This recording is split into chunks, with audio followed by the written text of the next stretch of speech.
There are some people who disappear all at once. One day they're there, and the next day they're gone. But sometimes, a person disappears slowly. So slowly that the people who love them don't realize what's happening until they look back and understand that they had been losing them for years. 32-year-old Sonia Exelby was the youngest of 6 children, and for much of Sonia's life, there were people who loved her very much. But somewhere along the way, Sonia began slipping away from them. At first, it looked like depression, then isolation. She stopped going out, stopped answering invitations, stopped letting people in, until eventually, much of Sonia's world existed through a screen. Online, she could be whoever she wanted to be. She could talk to strangers about the things she was afraid to tell the people who loved her. But listening and helping are not always the same thing. And Sonia eventually found her way into some of the darkest corners of the internet. And sometime around 2023, Sonia began communicating with a man who would later describe himself as her mentor. On Friday, October 10th, 2025, Sonia packed a small bag. She told her longtime partner that she was going to spend the weekend with her siblings. Instead, she went to London's Heathrow Airport and boarded a plane alone, flying more than 4,000 miles away from everyone who loved her. By the time anyone realized what had happened, it was too late, and Sonia was gone. Forever.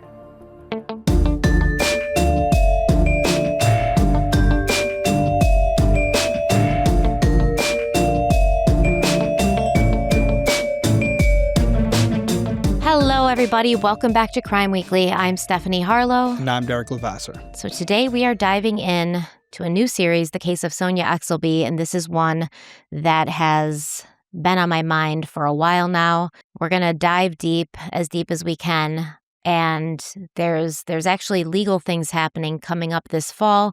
I'm kind of very excited to build the base and the foundation here and lay out everything we know about this case, this crime, and the people involved, so that when maybe more information starts popping up, we can put more of the pieces together, because we already have a really good foundation to start from. But there's a lot of interesting things with this case. There's a lot of things that I think have kind of been put out there, but haven't been followed up on enough officially as we know. But I've been putting some pieces together myself. So I'm excited to get started and talk about it. But before we dive in, I know we have some really good news that we want to share with you. Yes, I mentioned it on CWN. So if you've already watched that episode, then you already know. For anybody who hasn't watched Crime Weekly News, last week, Christy Gonzalez, the mother of Kaylee Gonzalez, she was one of the victims in the Idaho 4, reached out because she saw the video that I did on Brian Koberger and really liked what I had to say. And candidly, she had never heard of me or Crime Weekly before. But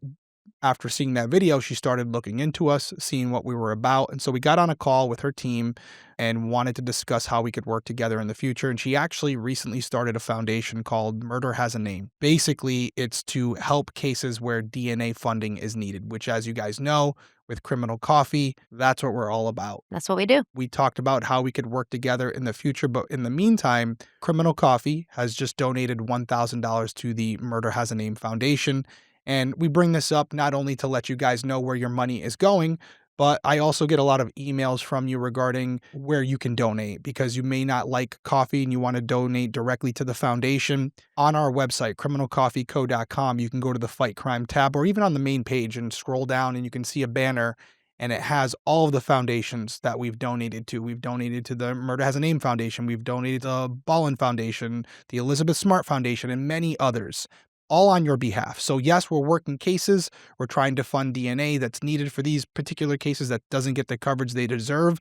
But also in between that, we're also donating to these foundations that have causes that we can support. So if you're looking to donate to the Murder Has a Name Foundation, the links will be in the description box below, both on Apple, Spotify, and on YouTube. Or you can go over to the Criminal Coffee Co. website. And if you do buy some coffee, then we will be donating to these foundations in the future.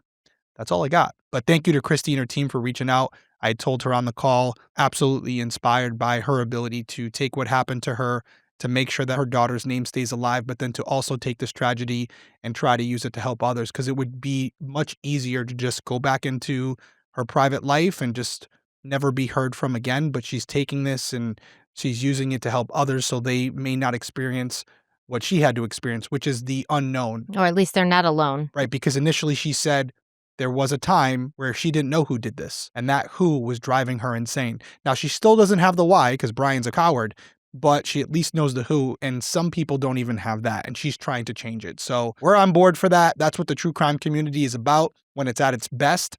So wanted just to give you guys an update on that. That's awesome.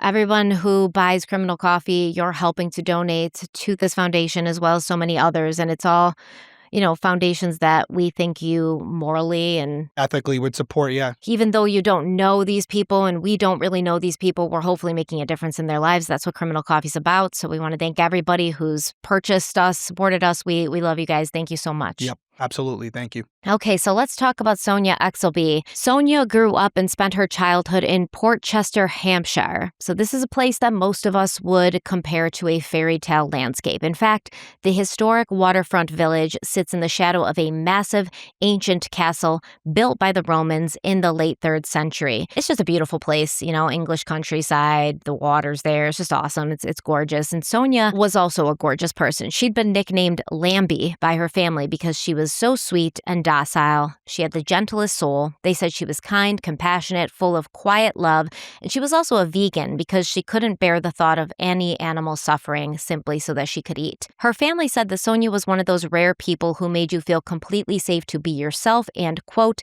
being around her felt special. She brought a calmness and warmth that made everyone feel a little lighter, end quote. But the truth is, as gentle and kind as Sonia was, she did have a rough early start in life. The youngest of 6 children, as a baby, Sonia had primarily been cared for by her 8-year-old sister Gemma because her mother struggled with mental health difficulties and caring for 6 children had become overwhelming.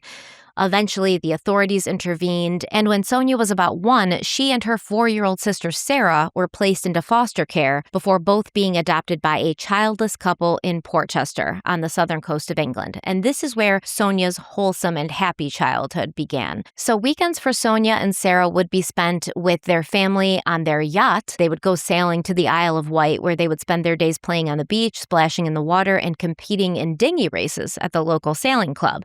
Summers would sometimes be spent in New Forest with their grandparents, where Sonia's father and grandfather taught her to play the guitar, piano, and flute, and this triggered a love and passion for music that would follow Sonia throughout her life. Her family described Sonia as being a talented musician with the voice of an angel, and she would direct this energy into giving music lessons to children, and also she enjoyed performing on stage. We welcome the stunning Sonia.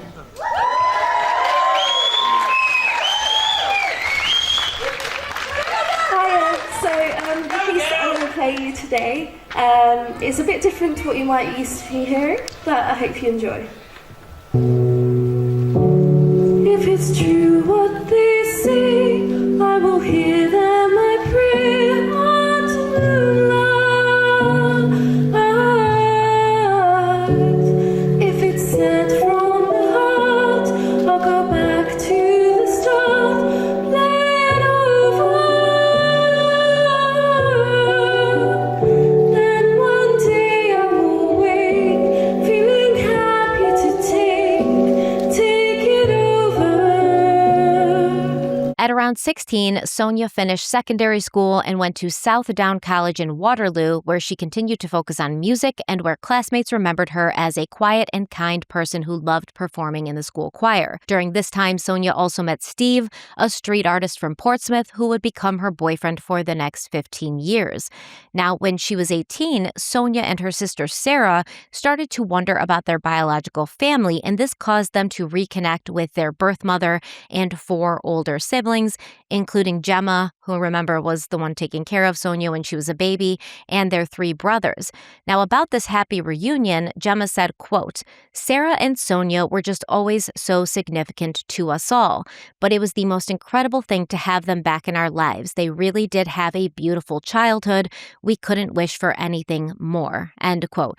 And I think this is important to understand that Gemma and the brothers were left behind with the mother. I'm not sure if they also got adopted adopted out or fostered at that time. What I will say is that right now, information about the biological family of Sonia is very much under wraps. Gemma's come out and talked. Obviously, Sarah also has talked. But as far as the brothers and the mother, we don't know a lot about them. So when we say the mother was struggling with mental health issues and couldn't take care of all her kids, we don't know specifically what that means. And it seems they're trying to stay out of the public eye. But I think it's important to hear what Gemma said, where it's like, yeah, we had a rough start. Our mother couldn't care for us. Sarah and Sonia were taken away and they were put in the foster system, but then they got adopted by these great people who gave them this beautiful fairy tale life. And when we reconnected with them when we were older, to know that was amazing because of course you're going to worry about your sisters when they're being put in the foster system and they're being adopted. You don't know what kind of people are adopting them. It's like, could the people adopting them be worse than they had initially with their biological family? We're not around as their biological older siblings to protect them. We don't know what happened with them because the adoption process is very private. So Gemma's saying to find out that they got adopted by these great parents and they were sailing on yachts to the Isle of Wight and playing on the beach, that was more than we could have hoped for compared to what it could have been, or just the not knowing. We've definitely heard the horror stories, but just so I have everything correct here, Sonia had essentially 5 siblings, right? Gemma, Sarah, and then the 3 brothers. Yes. Okay, and then obviously you had mentioned right before that, not to bury that part, Steve was a boyfriend of 15 years. Yes. Okay,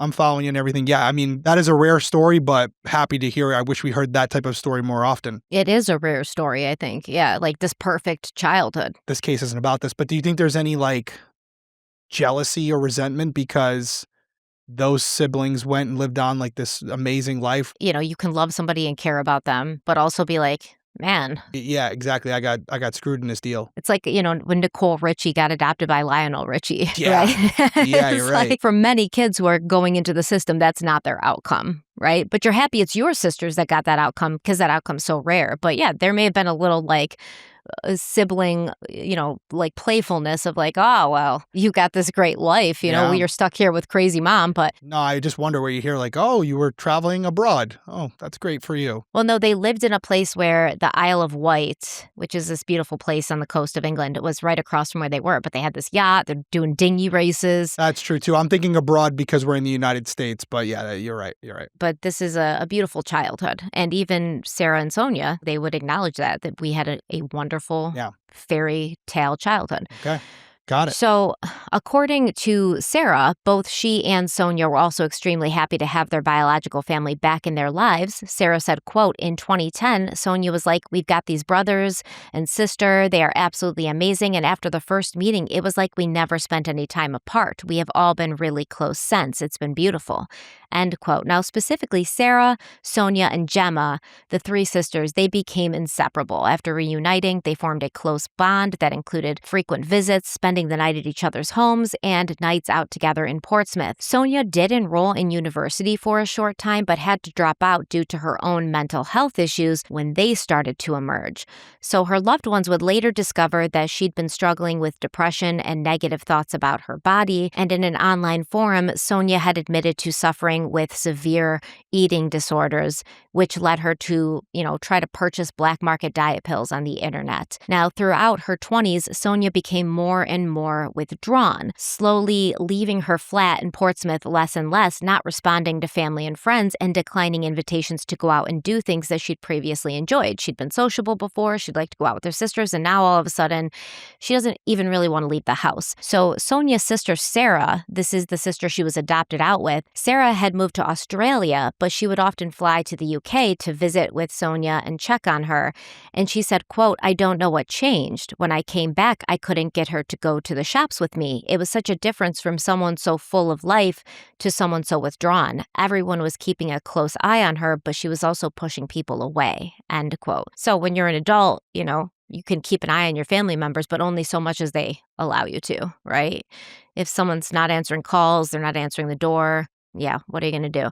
I believe it was Gemma. She said, even though Sonia wouldn't leave the house, she still tried to keep like a relationship with the sister Gemma that was in the UK still, and her kids. And she would build like Minecraft worlds for her kids. But everything she was doing was very like digital internet on the computer. So even connecting with the people that she loved and who loved her, a lot of that was happening on the computer. That is concerning when the only way to communicate with your sibling is via the internet or Minecraft. If you want to, right? Yeah. In hindsight, it's always easy to, knowing what we know now, to say that. But I would also say that even in my personal life, Don't we all do that kind of? Yeah. with my brothers and sisters, like, we're not physically seeing each other every single week. And a lot of times it's through group messages or emails. So I guess it's not as crazy of a thought, and that's scary, but that's the world we're in now. Yeah, but here's the thing. Like, you have a brother, you're close to your brother. If you could tell he was struggling with some sort of mental health issue, especially if your mother and your brother's biological mother had also kind of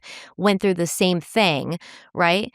You would be worried. You'd kind of want to see them in person. And when somebody's struggling with their mental health, I think we both can admit, and everyone listening can admit, the internet sometimes isn't the best place to be spending time. No, absolutely the worst. Social media especially. The worst. I would say the worst, yeah. You're not going to be in a world where you're like, you know what, I'm feeling down. Let me go look at social media to cheer me up. That will make me feel better. Yeah. No. It's not going to do it. 9 out of 10 times, not going to do it. When Sonia was responsive, then the rare times she would respond to the people who knew her and loved her, it had become clear that she'd replaced her real-life connections with those that she developed online. So The Guardian, they've done some of the most extensive coverage of this case. They reported that by 2023, Sonia had become completely isolated from friends and family. She had no fixed career, and she had spiraled into a state of despair, and she was even having thoughts of taking her own life. She later confessed to her family that she had visited internet forums where others were having the same thoughts. So she was going to forums where people also thinking about taking their own lives were existing, and then she would have conversations with those people. So once again, maybe not the best environment to be in if you're having those kinds of thoughts. I don't necessarily have an issue with that if she's using the internet. It kind of gives you a little bit more anonymity to go on there and talk to people who don't personally know you, where you can ask difficult questions without being judged or scrutinized. So that's fine. But considering the fact that that's basically her whole world, where she's only deepening that connection with the computer, that's where it becomes an issue. As far as the siblings, I mean, what do you really do other than make like a surprise visit just to check in on them to make sure that, one, they're okay and they're not being held against their will, or B, there's something deeper going on in there where you walk in and the house is in disarray, just complete shambles, and it seems like the only area that's well kept is the computer. I don't know if that were the case or not, but there would only be one way to find out, and that would be to go by and say hello. Once again, it's not super clear at this time because Sonia's partner of 15 years, Steve, he also hasn't been super vocal and has kind of stayed away from giving interviews and things. But I have a feeling they lived together, right? They were together for 15 years. I think they lived together. Well, that was the other thing I was wondering. Did he notice any of this? 15 years. So he definitely did. He definitely noticed it. And I also got the implication that maybe Sonia's family members were communicating with him sometimes when they couldn't reach her. Okay, makes sense. And he was kind of like saying, she's kind of down, or she's spending a lot of time on the computer. But as far as right now, she seems okay. She doesn't tell anybody at this point when they're worried about her that she's having thoughts of taking her own life. That would come later. But he's not understanding that she's thinking about taking her own life. He just knows she's depressed, she's going through things, and I think he was communicating to them, yeah, she's having a good day today. Today's not so much of a good day. So there was communication coming from inside the apartment where Sonia lived.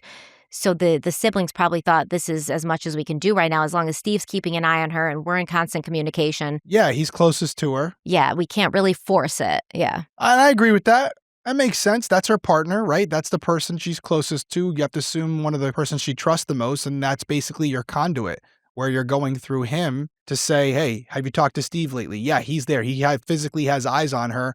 Makes sense. So on that same note, though, you talked about these online spaces where people can talk about this and they can be anonymous. And yes, but there's different categories of these online spaces, right? There's the support forums where someone says, hey, I've been thinking I don't want to be alive anymore. And then other people can respond and say, like, yeah, I've been there. I understand. Here's what helped me better. They can offer each other encouragement and help and offer, advice to seek help. And then there's more neutral kind of forums and spaces where people could discuss their own experiences and thoughts without necessarily like giving advice like don't do that, but being more neutral. Well, it deepens the pool of people you can go to that may have experienced something similar to you. Like if you just go to your family, and I've done it in like many other aspects, like just things that I needed to figure out, whether it was with my computer or something in the house, like, hey, has anybody experienced this? Now you're accessing thousands of people as opposed to just a couple dozen that may be in your personal life. So I find it useful. And I think even in this situation, it's very practical.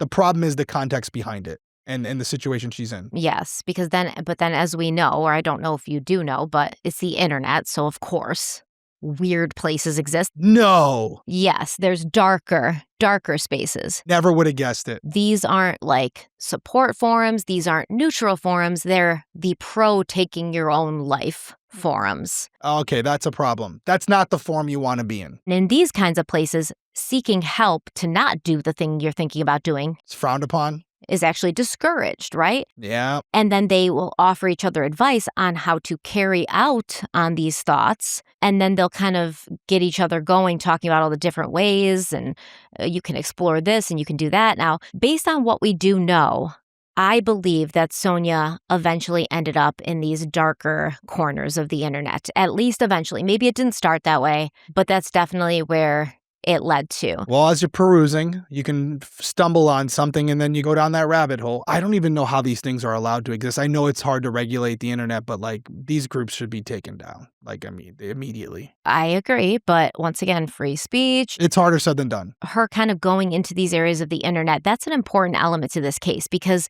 a person can experience severe ideations of this nature. And they can enter these kinds of spaces not understanding, maybe thinking, oh, it's a support forum or a neutral forum like I've been on before. So they can enter these spaces looking for understanding and looking for like, oh, relatability. But then they can encounter people who allow them to say things they feel that they can't speak to their friends and family. And that feeling of being able to freely speak and being understood, whereas you think no one in your life can understand what you're going through, that can be powerful to someone in the throes of a mental health crisis who's in a really low place. There have been documented cases of complete strangers meeting through these internet communities and then arranging pacts, like agreements to die together. And we do know that at some point, Sonia created an account on motherless.com.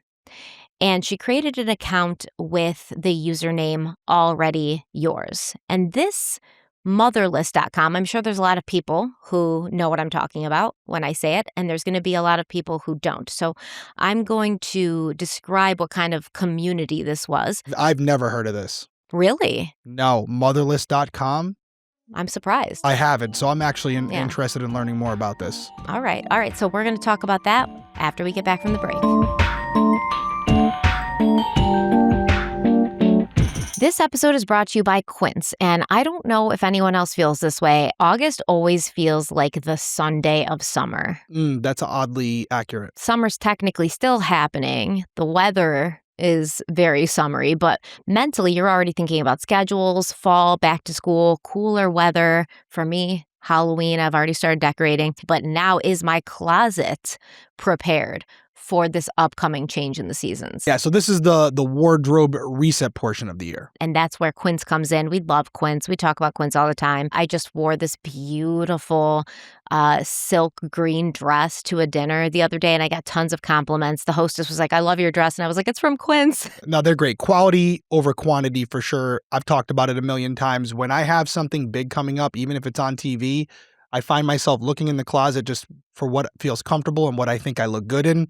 And most of the time, it ends up being a Quince outfit. And the materials is what it is for me. I've been trying to stay away from polyester a lot because it's just not breathable. It's not good. Even when I just Google 100% cotton or high cotton blend t-shirts, Quince always comes up in the search results because they use the best materials. And Quince proves you don't need a closet packed with random pieces to look put together. You just need the right ones. Like you said, quality over quantity. And Quince specializes in effortless, high quality essentials, things like ultra soft organic cotton, premium Mongolian cashmere sweaters, and pieces that actually transition from morning meetings to dinner without making you look like you changed personalities halfway through the day. Yeah, and that's important. Your outfit shouldn't have an identity crisis.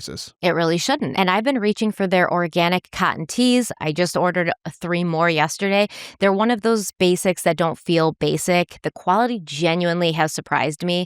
They're soft. They look polished. They're the kind of thing you can wear constantly without feeling like you're just throwing on whatever. Yeah, so it's elevated but easy. Yeah, I got this emerald green one. It's like I love green. And that's exactly my sweet spot. So I want to look like I made an effort without actually having to hold a full committee meeting with my closet. Reasonable. The cashmere sweaters are beautiful too. I know Derek and I have a handful of cashmere sweaters. You have like that really nice gray one I've seen you in. The black one too I like a lot, yeah. They're tailored. They're built to last. They have that cozy but polished feeling that works when the weather starts shifting. So I need something that's light, breathable, cool, and it looks good. And Quince actually has denim as well. I love something that stretches, and they have their premium stretch denim that starts at just $50 with the kind of fit, structure, and weight you'd expect from a luxury designer brand, which is huge because good denim can get very expensive very quickly. Yeah, jeans shouldn't require a financial strategy. Yeah, so that's the whole thing with Quince, right? Everything's priced 50 to 80% less than similar brands because they work directly with ethical factories. They cut out the middleman, so you're paying for the quality, not the brand markup.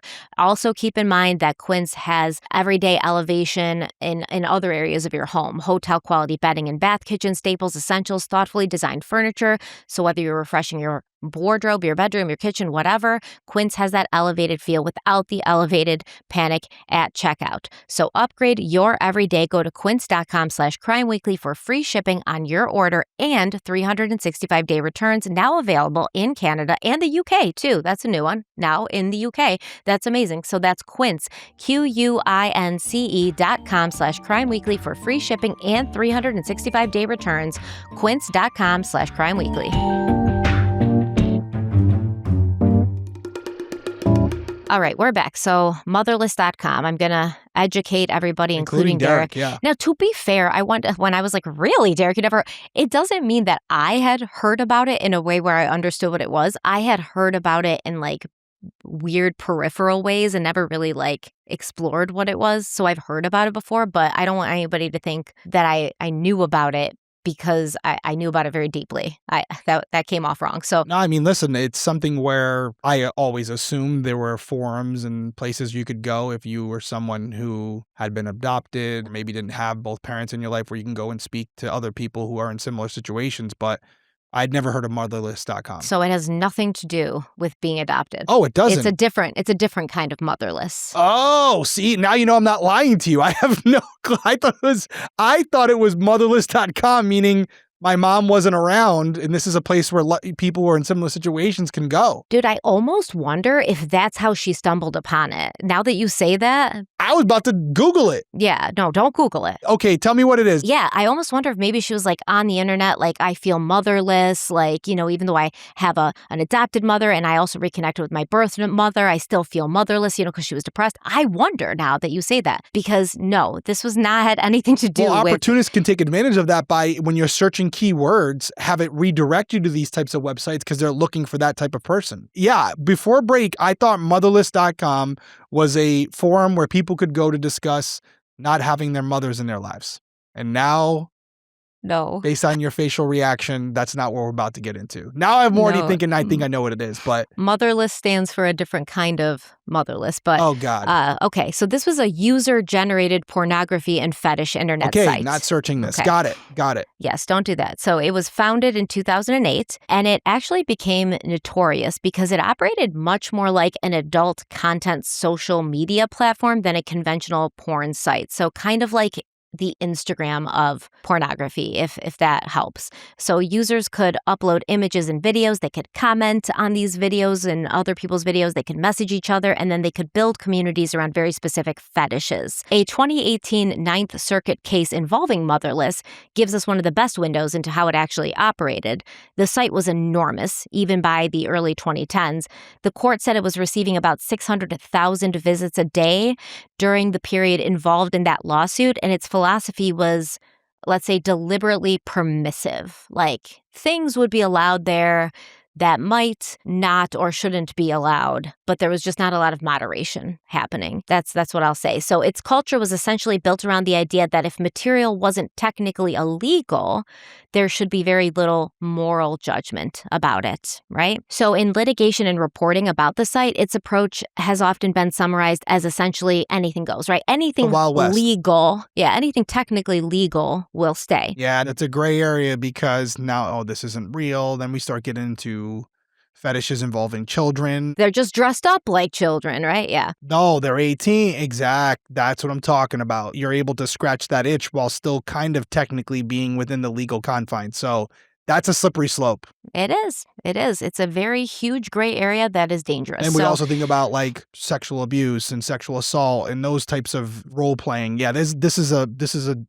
tough area to navigate. Which that wasn't even what caused the legal issues, right? Because there was tons of that kind of stuff, what you said, the sexual abuse stuff that was being played out, but that's not what caused people to be upset, right? I'm assuming it had to do with younger people. Like the kid stuff? No, actually. I mean, listen, I'm sure that stuff was there. Specifically with these legal issues, in 2025 and 2026, Motherless came under intense regulatory and journalistic scrutiny over content allegedly involving sexual violence, unconscious women, and drug-facilitated assault. So CNN conducted a months-long investigation into an online network of men who were discussing drugging and sexually assaulting women, and their reporting found that Motherless hosted large quantities of what users called sleep content. This is what it was actually called.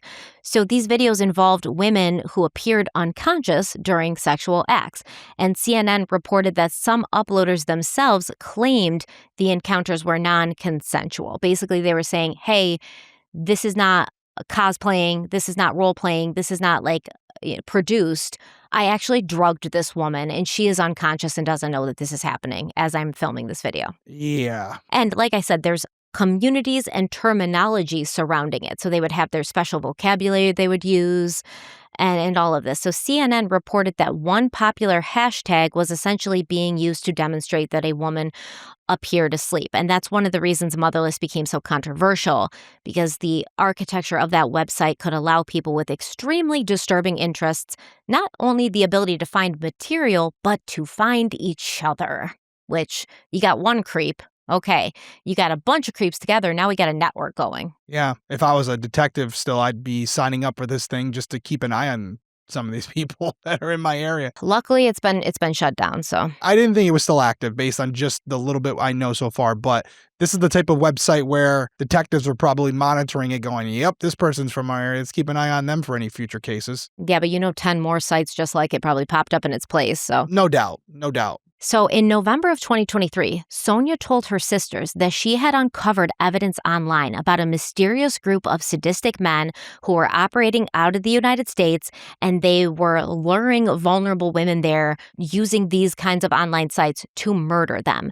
And Sonia said she was feeling like it was her duty to investigate this herself, and she showed her sisters some messages between herself and some of these men that were evidence that she was, telling them the truth about what she was seeing. And so not only is Sonia saying, I'm going to go there and investigate, but she's also saying, I'm almost undercover online in these forums so I can identify these people and maybe set meetings with them, right? So it's kind of dangerous territory. Now, her sisters haven't disclosed exactly what these messages said. Sarah said that she was left in horrified disbelief after reading them. But what Sonia's sisters didn't know at the time, and what police reports would later reveal, is that Sonia had been engaging in conversations about violent and self-harming fantasies with others on Motherless. And according to authorities, on August 5th, 2024, Sonia arranged to fly to the U.S. and meet the men who had allegedly promised to help fulfill her fantasy of ending her life in a certain way. And this was a way that involved her being violently assaulted and killed by someone else. This was... Jesus. Yes. Sonia made these plans using the encrypted Telegram app, but luckily, at that time, a close friend of Sonia's contacted the police and they intervened. She was kind of basically, I think, committed, and her laptop and cell phone were taken from her and she was put into treatment. And then after an investigation, which included an examination of Sonia's devices, relevant information was sent to the United States authorities. And at this time, who Sonia was talking to or who she intended to meet is unclear. And no one in the U.S. was arrested in connection with this specific thing because police say no criminal offenses were committed, right? Because she was stopped. Yeah, that would be the case. I mean, talking about it, yeah, it's still illegal what they're doing. It's still a homicide if they carried it out, but they didn't. So there's not much you can do. You can monitor them, you can identify them, you can let them know that you're aware of it. But as far as arresting them, you don't even have a victim.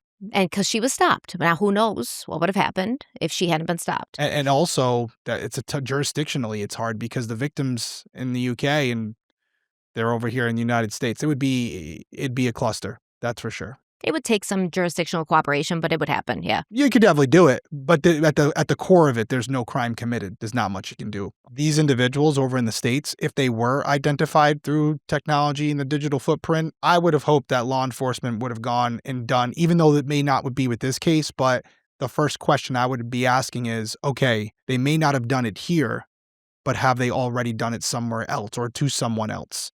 So I would hope, without knowing all the details, I know that's not what this story is about, I would hope that those people or that person was looked into extensively, especially when we talk about unsolved homicides from that area. We could do a whole episode just on that now that I'm thinking about it, but that is someone where you would go have a conversation with them, let them know you're aware. Their proclivities, yeah. Yes, but then also look into them from the perspective of any unsolved cases and also their history of where they lived and where they moved. Might sound a little intrusive, but unless this was the first time they've ever engaged in something like this, and that would be something they would learn through an investigation, there's a potential that this person, if they were so confident in having her come over, that they've done it before. I completely agree. Your brain works exactly the way mine has, and so I'm so glad that we're going together into this because you're going to know exactly what I was thinking when I finished hearing all the stuff, yeah. Because we're focusing on Sonia, I didn't want to go down that path, but I wanted to put it out there that this isn't something you just call over to the United States and the United States goes, thanks for letting us know. At least that's not what they should be doing, because this is the type of info that can lead to solving multiple unsolved homicides. So just something to keep in mind. Now, after this happened, Sonia's in treatment, her devices are taken from her. Sonia's family was assured that safeguards had been taken to keep Sonia safe and that restrictions would be put into place so that she could not travel out of the country. Okay, so on October 12th, 2025, the Hampshire police received a missing persons report for Sonia Exelby. Now, apparently, Sonia's sister Sarah had been flying in that weekend from Australia, and Sonia had told her boyfriend Steve that she was going to be staying with her sisters that weekend, and then she packed a small bag and she left her home. However, when Sarah arrived, it was discovered that Sonia was not with her at all, and then no one could find Sonia, and she wasn't answering calls or messages. It was also discovered that Sonia, whose original laptop hadn't been returned back to her yet, since the August 2023 incident, she had somehow managed to obtain another laptop in secret and had booked a flight out of London Heathrow Airport 2 days earlier on October 10th. Her flight had landed in Gainesville, Florida, and authorities had determined that after Sonia arrived, 2 UK phone numbers were seen roaming briefly in that area before both phones were turned off. Now we're going to find out both of these phones are Sonia's. She's got her regular phone that her family and friends know the number to, and then she has a burner phone that they don't even know she has, okay? Yeah, not good. Not good on the surface based on the context you had just given us. If you were going to kill yourself, you didn't have to fly to the United States to do it. But maybe if she wants to do it in this specific way with the people she's been talking to, right? The people she's been talking to are other like-minded people who haven't been identified yet. So not good. And the fact that the phones went off like that, this is probably not a story that's going to end well. So Sonia had also booked a return flight from Florida back to the UK. Oh, interesting. Okay, she booked a return flight. That is interesting. That return flight was for Monday, October 13th. But she hadn't been on that plane when it arrived back in the UK. So on that Monday, Sonia's boyfriend Steve posted on his social media, quote, "My whole world is still missing. Sonia Exelby has been missing since Friday. Sonia is such a vulnerable person, is really struggling with her mental health. We believe she got on a plane on Friday and made her way to Florida, Tallahassee from the UK. We believe she has arranged to meet someone there and has got herself into an extremely vulnerable situation. That's all I can really say on that. The police, Foreign Office, and U.S. law are doing everything they can. I understand my appeal is a shot in the dark," end quote. Basically, he was trying to reach a bunch of people. If you're in the United States, if you're in Florida, if you see her, if you know something, I understand this is a shot in the dark. The police are doing what they can, but I need to do something. Yeah, and I'm assuming she was communicating via Telegram again, or however she was doing it. I'm assuming she did it in a way that was encrypted because it would be pretty simple to go back on these burner phones. I mean, nobody knows about the burner phone and nobody knows about the secret laptop, so maybe she didn't feel like she had to even do that. Yeah, I mean, it'd be hard. It'd be hard to track her whereabouts and her communications. Yeah, especially when she took measures to prevent people from finding it. So that same day, that Monday, Interpol contacted the Florida Department of Law Enforcement and they asked for their help and cooperation in this missing persons investigation. And the Florida Department of Law Enforcement was told that Sonia had a history of severe mental health issues. She had made a prior attempt in 2024 to take her own life, and evidence had been discovered on her secret computer which indicated she was again wanting to die, and she had traveled to the United States to be possibly sexually abused, tortured, and murdered by unknown individuals. Okay, so once again, I think that when Sonia left, she left that secret laptop at her apartment or her flat, maybe hidden somewhere, and through the investigation they found it because now they've got this laptop and they're like, this is what we think she is planning to do. And also, eventually they found out about the burner phone. That's why they're able to tell us now that both phones were turned off. They did find out about the burner phone, yes, but not from the way you think they might. Okay. Either way, Yeah. there was something that was done to say, hey, this is some of the other things that were in her possession or that she was utilizing to communicate with these parties. But overall, this is still going to be very difficult. When you have someone who is anticipating people looking for them after the fact, there are measures that they can take to make that investigation much more difficult. And clearly, that's what she did here. The only thing that's perplexing to me, or maybe it was just an oversight where it could be as simple as, a lot of the times when you go to book a flight, it's automatically set up for a round trip. And so maybe it was that reason, or maybe it was that she wanted to at least create the illusion that if someone found it, that she was returning, knowing damn well she was never coming home. It could have been that she thought, I'm going to go do this and it's a role-playing thing and I'll be able to stop it. Yeah, quote-unquote role-playing. Yeah, I'll be able to stop it and change my mind if I want, and then I can go home. Right, so she booked it just in case. There's so much here. Maybe her plan all along, or maybe, like you just said, I think you said it better, if she wanted to change her mind, she could and had the option to fly home if needed, and it could be as simple as she decided to go through with it. Maybe she's dabbling with it and she's like, if I get scared and I change my mind, then I can just say that I've changed my mind and then I have my flight waiting for me to go home. Just a horrible place to be in. Wouldn't wish it on anyone, but you also have people who are on the other side of it who are taking advantage of these people who are vulnerable. For all we know, the person on the other end of this conversation wasn't a like-minded individual. They were looking for people like Sonia to take advantage of. Exactly. Florida Department of Law Enforcement Special Agent Rebecca McKinsey, along with a team of other agents, immediately got to work, and the first step they took was to gain access to Sonia's financial records, and they discovered a few things of note. Sonia had paid for an Airbnb in Reddick, Florida. This is a small town about 25 miles south of Gainesville, and on October 11th, there'd been multiple attempts to charge one of Sonia's cards, multiple attempts that had failed. So overall, it looked like there was about 7 attempts of varying amounts, and they'd all happened within a roughly 10-minute time frame. And the charge attempts were traced back to a roadside assistance company called Solver Wolf RSA, roadside assistance, based out of Ocala, Florida. So according to the business's Yelp page, Solver Wolf offered tire changes, jump starts, door unlocks, and the owner of the company, 53-year-old Dwayne Hall, stated that he had worked in the industry for a decade. Quote, "I grew up on a farm in southern Ohio. As such, I got to learn mechanics from my father. His motto was fix 'em where they break. Now I come out to you where you break and quickly and professionally get you back on the road. I enjoy two key things in life, work on vehicles and helping others." End quote. So obviously, this is one of the only leads they got at this point. The police contacted Dwayne Hall to ask him about these weird transactions. Yeah, of course. Yeah, and they called him on October 13th. Hello, this is Dwayne with Solver Wolf Roadside. How can I help you? Hey, my name is Calvin Lee. I'm a special agent with the Florida Department of Law Enforcement out of the Gainesville area. And here, we got a weird request. So, we are helping out the United Kingdom police with a missing person. And looking through her banking records, it looked like she called your business for assistance probably 2 or 3 days ago, and the payment was declined. Her name would have been Sonia Exelby. Is that ringing a bell? Yes and no. Okay.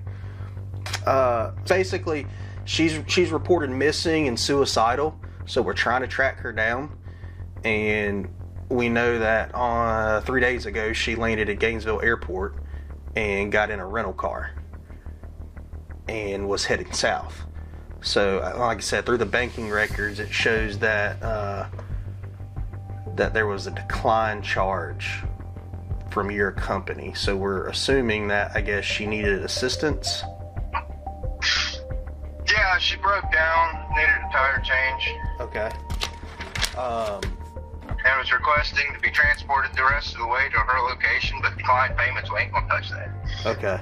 So We have to be paid for our services. right. So you did change the tire and the payment got declined, or that payment went through and We never showed up. Oh, okay. Did she say where she was wanting to go to, her final destination? Did not say. Okay. She was very secretive about everything. Okay. Did she ever provide her name? Does that name Sonia or Sonia Exelby? Was that the name she Yeah. provided? Okay. Yeah. Do you remember where she said exactly she was? Like where her vehicles broke down at? Not exactly. Okay. Somewhere out around Riddick. It was out of our service area anyway. Reddit? Yeah. Okay. So listening to that clip, I don't love it. I don't love Dwayne's reaction to it. It could just be who he is from a personality perspective, and maybe he's like apprehensive about law enforcement. But like, I don't like how he starts it with yes and no when it's clearly yes. You spoke with her, and then not exactly. Well, you tried to process the payment. So here's my issue. You say that it was out of your service area. Yeah, why would you even try to process the payment? So why would you try to process it? Right? That's number one. And it just seems like he was a little bit cagey, if you will. And again, it could be just because of his feelings on law enforcement, and maybe he's had bad experiences and he doesn't know if things are what they appear to be. And so he's being a little cryptic, but it sounds like he's being just a little elusive. But that could just be my detective brain, because I know it's part of the story. But if I look at it just from the, surface level, you did gain some good information there. You can confirm now that she wasn't in the Florida area, appears to be in the Riddick area, and she had some type of issue with her vehicle, if you're to believe Dwayne and everything that he's saying is true. Yeah, and he also said, well, she was being very mysterious about everything and really secretive. And you'll find out later, he tells them, because they asked the same thing, why were you going to do the call if it was outside your service area? Well, she was offering to pay a lot. Well, clearly, $1,200 for, that's what it was, right? $1,200 Yeah. for a tire change? That would get you out there to go do it. Yeah. Well, he said his normal service fee when he's going out there is $25. That's how much he charges. And then if there's more needed, but if it's just an easy thing, yeah, $25 in this economy. But now if we're going deeper, you do wonder, was there more to the story? Was there something else going on? Was this even part of the conversation? Is this actually what transpired? Or is Dwayne not telling us everything? Dwayne could be a tow truck driver, but maybe he's also the person involved with who she was going to meet. That's something that crosses my mind. Nothing against Dwayne, but maybe he was just charging the card because, again, they're taking advantage of her, or maybe it's because of the service he's actually going to perform, which has nothing to do with the vehicle. Right. So let's talk about that after this break. This episode is brought to you by Skims, and I feel like at this point in my life for a while now, I've become very serious about comfortable basics. That sounds like growth to me. There's certain people I see a few times a week, and they're always like, you look so comfortable. And it's like supposed to be an insult, but it's not to me, because there was a time where I tolerate uncomfortable clothes if they looked good, and now absolutely not. Okay, but if we can find clothes that look good and are comfortable, isn't that the best way? I would agree with that. That's why I keep reaching for Skims, and I have for a long time. The fabrics are incredibly soft, the fit's flattering, everything feels thoughtfully designed for everyday wear. It's comfortable, still looks put together, which is the dream. Yeah, so not the kind of loungewear where you answer the door and then immediately regret it. There's a difference between relaxing at home, and I have fully surrendered to the abyss. Skims manages to be cozy without making you look like you've given up. That's a very important distinction. So lately, I've been loving the Skims cotton collection. I just talked about this in another ad, but I've been trying to steer away from polyester and go more towards like the breathable cotton. And one of my favorite pieces is their cotton jersey fold over pants. I have these pants in many different colors. They're ultra soft. They have just the right amount of stretch, and somehow they feel cozy while still looking flattering. Yeah, and that's hard to find, right? Usually it's either comfortable or flattering. You don't get both. Honestly, that's most of my wardrobe strategy, and that's what I appreciate most about Skims. Now, if a friend asked me where to find quality cotton basics that actually feel as good as they look, Skims would absolutely be at the top of my recommendation list. Their cotton collection is just easy to wear, easy to style, easy to keep reaching for. Yeah, so comfortable basics that still look good, that's the whole point. So shop Skims cotton and all of our favorite pieces at skims.com. After you place your order, be sure to let them know we sent you. Select podcast in the survey, and be sure to select our show in the drop-down menu that follows.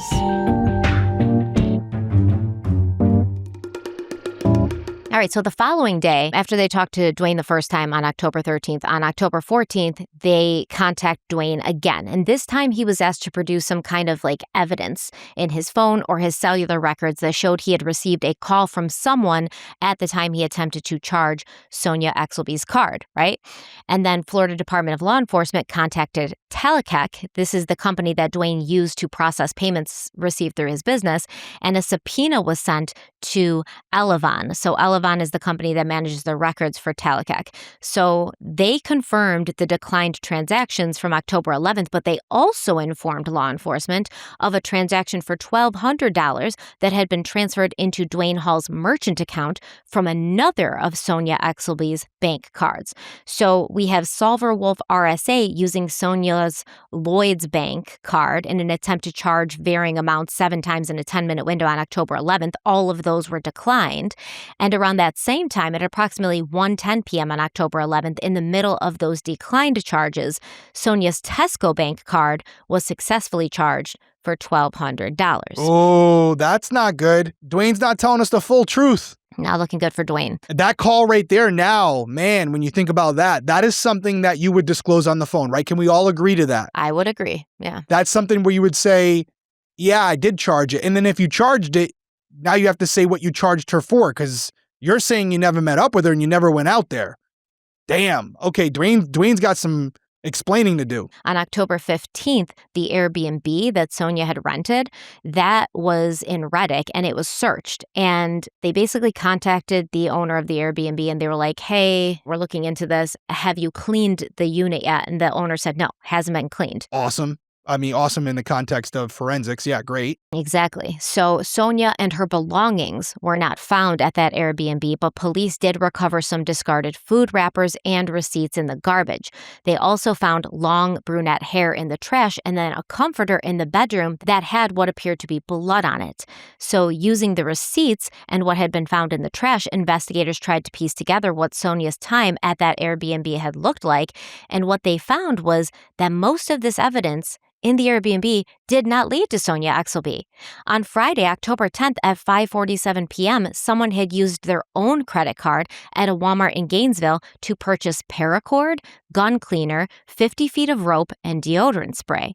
Just 7 minutes later, at that same Walmart, in a separate transaction, a shovel was purchased at 5:54 p.m. Now, this timing is important because as soon as the police had seen the date and timestamps on the Walmart receipts, they knew that Sonia could not have possibly purchased these items because her plane from London hadn't even landed yet. Nope. So it wouldn't arrive until after 6 p.m. on October 10th. Yep. So police pulled surveillance video from the Walmart to find out who made these purchases, and they saw that it was Dwayne Hall, owner of Silverwolf RSA. Right? They then pulled surveillance footage from the Gainesville airport and saw Sonia Exelby wearing a floral sundress, getting off her plane, walking outside, and getting into a black Jeep around 6:30 p.m., a black Jeep owned by Dwayne Hall. Damn. That phone call, man, just took on a whole different meaning. Yeah. Bricks during that phone call. That's what that yes and no. He doesn't know what law enforcement knows yet. And once they say it's for a missing person, he starts to disclose a little bit because he feels he has to, but he is spiraling on that phone call. And it's funny that you say that because we're not going to talk about it today. We're going to talk about it next time. But after he talks to law enforcement for the first time, he starts sending messages out. No doubt. The person he's sending messages to doesn't live in Florida. This person lives in Ohio, where Dwayne used to live. And Dwayne's mentioning to this person certain things that he's going to send him in the mail. And the person he's talking to does not seem shocked by this at all. So when we start talking about a network of men, oh yeah, this is where it comes in. Yeah. And Dwayne's also telling the guy, because surprise, surprise, Dwayne's married. That's not a surprise. Dwayne's talking to the guy and saying, you don't talk to anybody about this stuff except for my wife, Ginger. And that means Ginger's in on it as well. You got to start wondering, what does Ginger know? All right, at least I wasn't completely off when I answered the question about the phone call, because I could have been like, yeah, he seems like a good guy. Yeah, you were like, he's just really trying to help, doing the Lord's work. I would have been like, editor, cut that part out.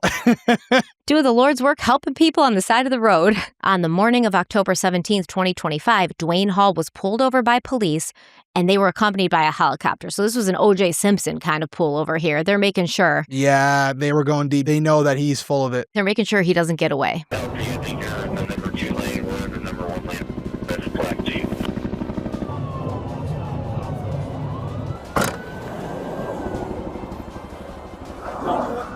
Yeah, he saw the helicopter and realized he wasn't going anywhere. Now I have some background on Dwayne Hall. Oh, I'm sure you do. And this is interesting. And this is where I start to be like, what the hell is going on here? Something weird is happening. So like I said, he's 53 years old. And in 2025, he was living in the Ocala area with his longtime partner, Ginger Stein, his 10-year-old stepson, and Ginger's disabled mother. Okay. Now, this is confusing because Ginger's going to be interviewed by the police. Dwayne's going to be interviewed. They keep referring to each other as husband and wife, but I don't think they were legally married. But what I also found out from Ginger's interview with the police is that she listed another person as living with them as well, a person she referred to as her baby daddy. This isn't important right now in this moment, but best believe we're going to come back to that. What's also interesting is that both Dwayne Hall and Ginger Stein, like I told you, they said they were married to the police. Reporting states they had been married for 28 years, but there does not seem to be any paperwork supporting that marriage. Now, Ginger, who was 44 years old in 2026, told the Telegraph that she and Dwayne Hall had been married or at least together for 28 years, and that makes her just 16 years old when their relationship started. And it means that Dwayne Hall at that time would have been at least 25 years old. Now, the two had lived in Ohio before moving to Florida in 2014. And when they got pulled over on October 17, 2025, Hall told the police that he and Ginger were driving to Gainesville for a post-transplant medical appointment. So Ginger Stein had been diagnosed with Langerhans cell histiocytosis. She was diagnosed with this around 2014. This is a rare disorder involving abnormal accumulation of Langerhans cells, which are immune system cells in the body. And depending on where those cells accumulate, this disease can damage bone, skin, endocrine system, the liver, the lungs, and apparently Ginger's disease primarily accumulated in her lungs. And in the past 8 years, her health had deteriorated to the point where her husband, Dwayne Hall, had become her primary caregiver. By 2025, Ginger's pulmonary issues had progressed so far that she had needed a double lung transplant, and this happened in August of 2025, only 9 weeks before Sonia Exelby disappeared. Today's date is October 17th, 2025. It's approximately 9:05 in the morning. I'm Special Agent Glenn Workington with Florida Department of Law Enforcement. We're sitting outside of UF Health Shands Hospital here on Southwest Archer Road. Ma'am, could you introduce yourself? I'm Ginger Stein.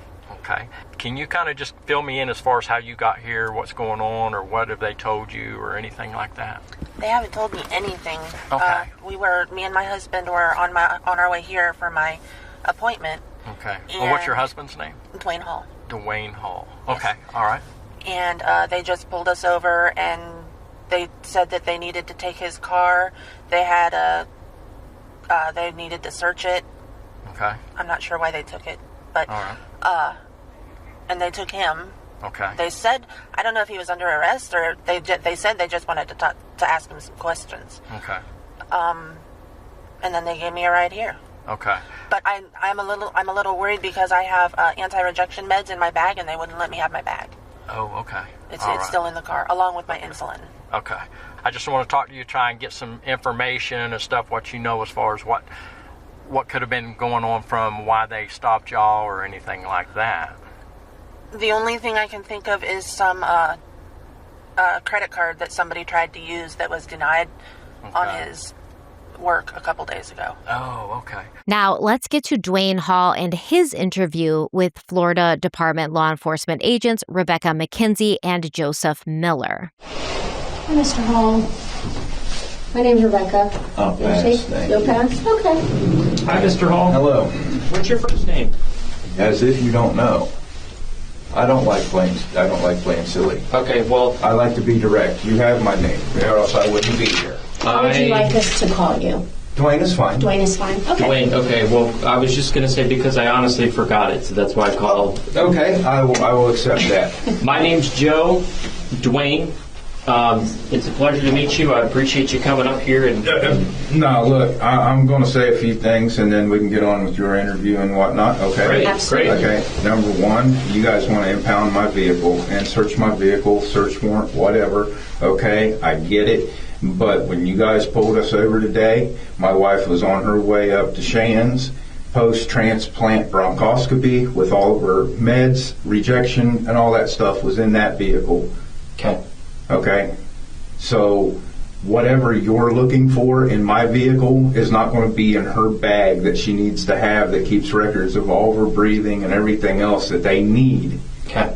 We are going to make sure that that is arranged. So I don't want you to worry about that. We did not leave her stranded. I know you're going to leave her stranded, but and her pills too, I hope. We'll make sure that she gets what she needs to get. Well, I was right about his feelings on law enforcement. Clearly, he's not a fan. I also think it's coupled by the fact that he knows what he's in there for. But yeah, clearly doesn't even shake the agent's hand as she walks in. Guy's a jerk. And he's like, I'm going to tell you how this is going to go, right? Yeah. Trying to make him seem like he's like somehow a hero because he's looking out for his girlfriend/wife, whatever you want to call it. But His wife, yeah, whatever she is. it could be exactly what he's saying. But now I'm looking through that bag even more so because it's in the car. It doesn't have an expectation of privacy. And there could be incriminating evidence that they're deliberately keeping in there and disguising it as something that's important from a medical perspective when in reality, they're using it to transport incriminating evidence. You never know. They might give it over to her. They're going to give it over to her eventually, but not before searching it to the 10th degree to ensure there's nothing being hidden in there. So that is the guy we heard talking to her earlier. He went to the hospital where her appointment was so that they could make sure she had her medicine. But of course, yes, they're looking in that bag before. And by the way, the other investigator, the other agent being like, oh, I forgot your name. Shut up. No, you didn't. If you did, you should be fired immediately. You know what you're there for. Like, so that was a really dumb response. Like, I actually forgot your name. He's like, that's why. It's not because I'm trying to play games with you.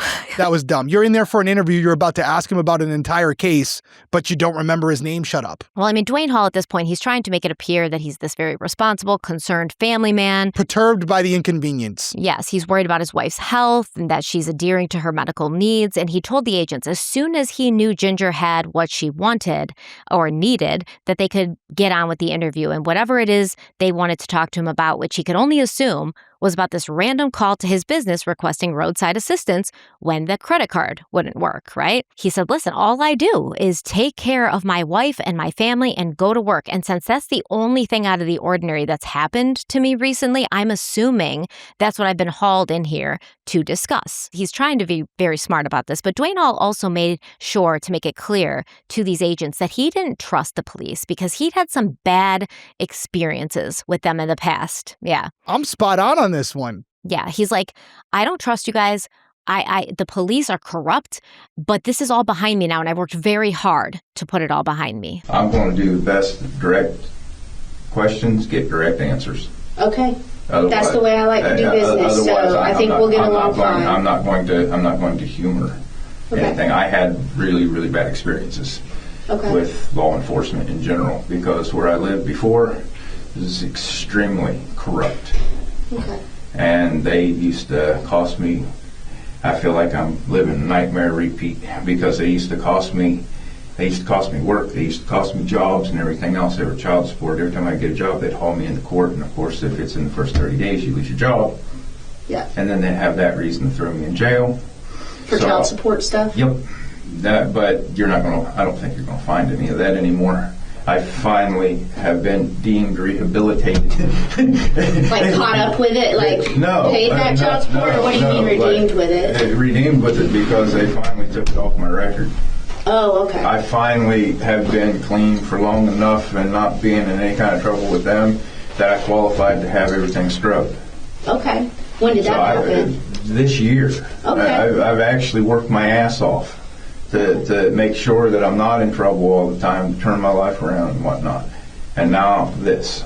Yeah. So you can imagine my additional frustration with that because my whole life has been like this. Every time I get free and clear and good to go. Yeah. And you're dealing with a lot because your wife was... So on top of all of that, you're dealing with her... She died, dude. I mean, I ain't even going to get into that, but they had her on something called... What? ECMO? Yeah, ECMO. Where basically the machine was keeping her alive. Keeping her organs alive. Just keeping them oxygenated. She wasn't even in there. Okay, I mean she was, but she was somewhere way in the back. Yeah. But at the same damn time, I've been through a lot these last couple of months, and whatever this is related to is just a cherry on top, I feel like. So, by all means, guys, ask away. Whatever you need, however I can help you, okay? Okay. First off, I'm going to put this as a nomination for Crime Weekly Awards, the worst interrogation rooms that I've ever seen since we started together, because that's a horrible room. It's just so uninviting, that room, the tile. It looks like, I don't know, it looks like it's a bathroom. Actually, it's not great, and I don't like the layout of it either. Here's the one compliment I'm going to give Dwayne probably this entire series, because regardless of whether he's directly connected or not, I don't like him. He's a good speaker. He's great at making, yes, he's manipulative, yeah. He's composed, he's direct, he appears to come off as intelligent. That's all I'm going to say. Just very comfortable in the setting. If he's panicking, he's not showing it. He's kind of controlling the room, if I'm being honest with you. He is. Yes, I would completely agree with you. So that's my one compliment to Dwayne. That's just my impressions. He's kind of like, I don't trust you, but like, listen, I'm also trying to be cooperative. So like... Yep. His laugh is horrible. I don't have the greatest laugh either, but his laugh is horrible. But yeah, very well spoken and in control. So Dwayne is kind of seeming to make it a point to like, I've led a life of crime kind of, or at least I've been hounded by law enforcement for the majority of my life, right? Every news reporting article that I've read about this said, you know, it's weird because he hasn't really gotten into a lot of trouble, a few minor things here and there, but that's because they were looking in Florida. Yeah. I looked into Ohio and I got public records from Ohio. And even there, I guess there wasn't like a ton of major stuff. Well, it looks like he's got some of it expunged. He's got some of it expunged, but there's still a little record here and there. Do you know what I mean? Like you can't get the info, but you know what's going on. So a lot of small claims stuff, all right? Landlords saying he didn't pay them. Credit card companies saying he didn't pay them. There was a felony that was dismissed in 2000, carrying a pistol without a license. Some marijuana charges from 1988. Some cocaine charges from the 2000s. I also found out that it looks like Dwayne Hall had been married to another woman in 1994, and there was a divorce in 2007. But then in 1992, there were paternity claims for 3 children that don't share Dwayne's last name or the last name of the woman he got divorced from in 2007. So I actually made some notes. I'm going to look more into that, but we got a lot going on with him because if he's been with Ginger since him and Ginger say they've been married, there would be no way because he would have been married to 2 different women, okay? Now, we had some disorderly conduct, intoxication charge in 2013, some obedience to traffic control devices in 2001, vandalism in 1991, child support accompanied by failure to appear charges, criminal trespass, domestic violence. I can't see the dates on those. I think that's probably some of the stuff he got expunged, right? Then we have a 1993 fugitive wanted other jurisdiction, aggravated menace in 1996, domestic violence in 1996, criminal trespass in 1996, drug paraphernalia in 2002, drug abuse in 2002.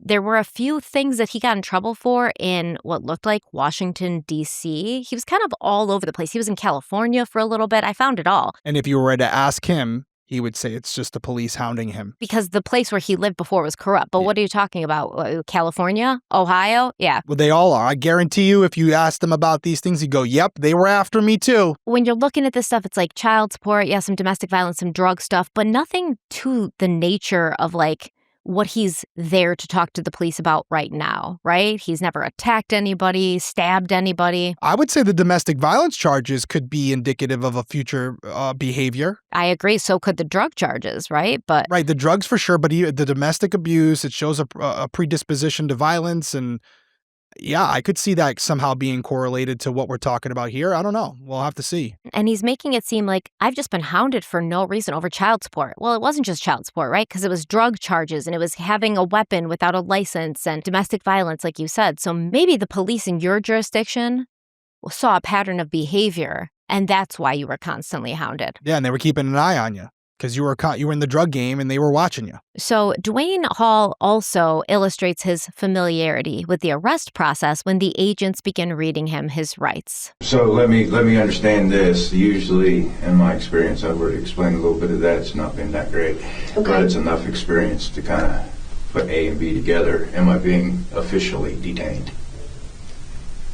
You are here to hopefully talk with us and... Straight answers.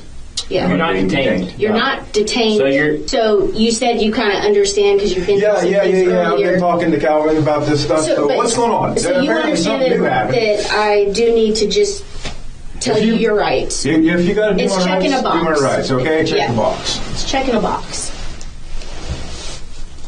You have the right to remain silent. Anything you say can't revoke it. Oh, wow, you're going to do it. You're going to do it for me. No, you still have to do it, though. I know, I still have to do it, even though you say that you understand it. Yeah, exactly. Yeah, man. Sharp. That's all I got to say. Sharp. He's controlling. I think he's shady as fuck, man. Honestly, it's like, hey, you still have to do it. It's technicality. It's like, I'm a con man. He knows what's there. He knows what he has to ask and, the right to ask it. And when she starts kind of bumbling around, he's like, straight answers. Yeah, let's get to it. Well, did you see also when he was like, am I being detained? The agents look at each other. No. Like they don't know how to answer. Yeah, I'll tell you, not impressed with these two. Maybe it's just a bad start because he started with, I forgot your name.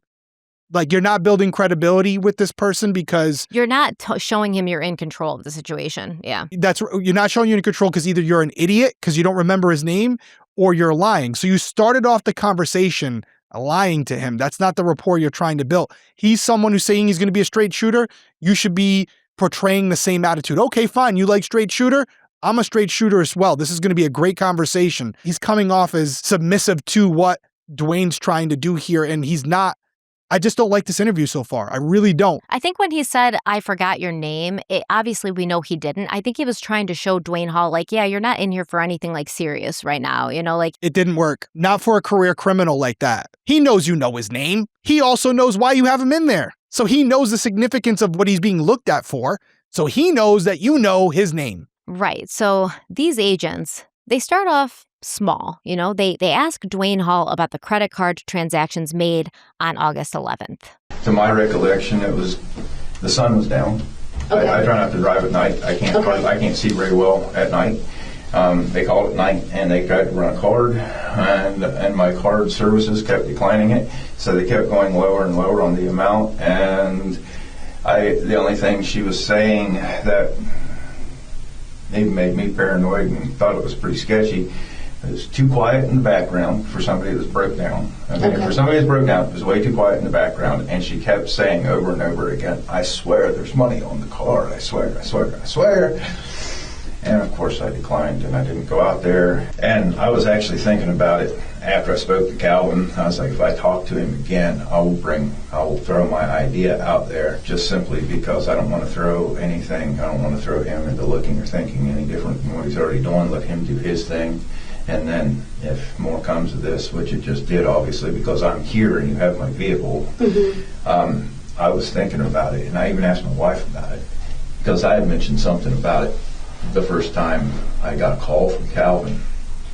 And me and her had talked about it, and I'm more convinced than ever. I seriously don't think it was about a service call. This is something that happens in my industry, okay? Let's say either one of you are subject to the same thing, okay? You call me up. Hey, I need a jump start. Hey, I need a tire change. Okay, let me get you, how you want to pay for it? By card. Let me get your card. Let me run that, and I'll be out there, whatever. I'm going to try to run your card. Card goes through. You call me 10 minutes later and say, never mind, I need a refund. What that would do, and what I'm thinking, why she kept saying over and over again, I swear there's money on the card. Run the card for an exorbitant amount of money, which it was. I'm not even going to play. It was like a week's pay. Like, I'm going to turn that down, right? I'm a small company. There's literally two of us, okay? And I'm struggling to make ends meet. But if you ran the card and you call back 15, 20 minutes later and say, never mind, I don't need help, I need a refund, I submit a refund. 3 to 5 business days later, you get your money back. Now, if there was somebody there coercing this woman to do this, all they'd have to do is keep that card, wait 3 to 5 days, and go scan it or whatever at a local ATM. Okay, that's what I'm thinking. What do you mean scan? I'm just trying to understand, because I don't. Put it in the ATM. Oh, to get the money. Yeah. Oh, we confirmed that there's $1,000 on there now. Let's go get it in 5 days. Oh, because of the refund. Yeah, because of the refund. Okay, all right. That's confirming that there's money on there, and you wouldn't want to go to an ATM if you were up to some shady shit. You wouldn't want to go to an ATM and do that because they have cameras. Okay. It just so happened that they seen my company because we're one of the top companies in the area, and we've probably been near the top of the search list. I don't know. She just kept lowering the amount, lower and lower and lower and lower, to go all the way down to 100. And it started out like $900. Really? Which I kind of flinched at. It's like, we don't charge that much. Just run it, just run it, just run it. And what was she wanting? Service. She never really said it. There was not that much of a conversation. My car broke. I need help. Do you need it towed? No. But if I'm not mistaken, she was up off of 364 out toward Reddick. Okay. So she was kind of out in the middle of nowhere. Did she say 364, or did she? No, that's just, she was telling me, she was trying to explain to me where she was, and because I've been doing this for a decade. Oh, okay. So I think, and like I said, I think it's not necessarily where they were. They could have been anywhere and just telling me what I want to hear. Right. Okay, so especially if she was under duress, which I firmly think she was. You can't. Tell me more about that. Why do you say that? Because she was very, very adamant about there's money on the card. There's money on the card. It wasn't like she was talking to me. I didn't get the sense that she was talking to me. Okay. So in hindsight, I feel like she was under duress. I feel like she was talking to somebody else. It was way too quiet to be broke down in the middle of nowhere because there's a lot of insects this time of year. You should be able to hear it with a phone. Oh, okay. You get me? Mm-hmm. Okay, even if you're inside your car with the windows up, I should still be able to hear something. Mm-hmm. Even if the car completely shut down on power, I should still be able to hear something, even more so at night. Yeah. There's going to be night birds, animals, and whatnot, and I won't hear it, especially if you're not near the interstate, which, again, was way too quiet. So I know she wasn't out on the interstate. Those big rigs make a big whoosh when they go by. Big rigs make a big whoosh when they go by. not birds. It's one thing to appear intelligent. This is where he's misstepping because unfortunately for Dwayne, he doesn't know what law enforcement knows. He doesn't know about the successful charge head. So what's going on? If we could give a visual representation of this part of the interview, the detective is handing him rope and having him, could you elaborate on it? Can you talk more? Because he's burying him deeper in this lie. Why do you think that? Yeah. He's going to reveal, but right now he's just handing him the rope to hang himself and he's going, here you go. Let me keep feeding you. I'm going to let you keep talking. And then the other part of this is we heard the initial phone call. Very little information provided. At no point did he say, yeah, she sounded like she was in trouble. Well, he said, I was talking to that agent, and then I thought in hindsight, after I talked to my wife about it, like, yeah, if I talk to him again, I'm going to say it, and now I'm here, so I'm just going to say it to you. So he's trying to make it seem like, after thinking about it, yeah. Yeah, it's not working, especially when he said it was a missing person. That would be something you'd want to disclose at that point. And then as far as his theory on the card itself, even though we know it's not true, if you're going to check a card, and sometimes criminals will do this, you charge a small amount on it to see if there's money on the card. You don't charge the card, make sure it went through, hold on to the card for 3 days, wait for the refund. That's idiotic. So what he's saying there, the cops are looking at each other like, what are you talking about? That's not what people do at all. So nice try, A for effort, but not landing. Well, now he's trying to make it like, I think there was somebody else there, right? Like, now I'm thinking about it. She kept saying, there's money on the card, but I don't think she was talking to me, you know? This is the area where he's tripping up because he's exuding confidence, and yet he's saying too much. He's exuding confidence, but he's a bumbling idiot at the same time. Yeah. Yeah, what he's actually saying when you listen to him and not just the tone and the approach and the confidence in which he's saying it, if you listen to the actual words, you're like, oh, yeah, he's a moron. Yeah, well, remember, Dwayne had been unable to provide any evidence that he'd even received a call when these transactions were going through. And furthermore, we already know that the transactions happened around 1 o'clock in the afternoon, but Dwayne said he's getting the call at nighttime when it was already dark, right? And he said, I was taking some medication, specifically muscle relaxers, and at that time of the night, even though I'm on call in my car and waiting for, someone to need roadside assistance, I'd already popped a few.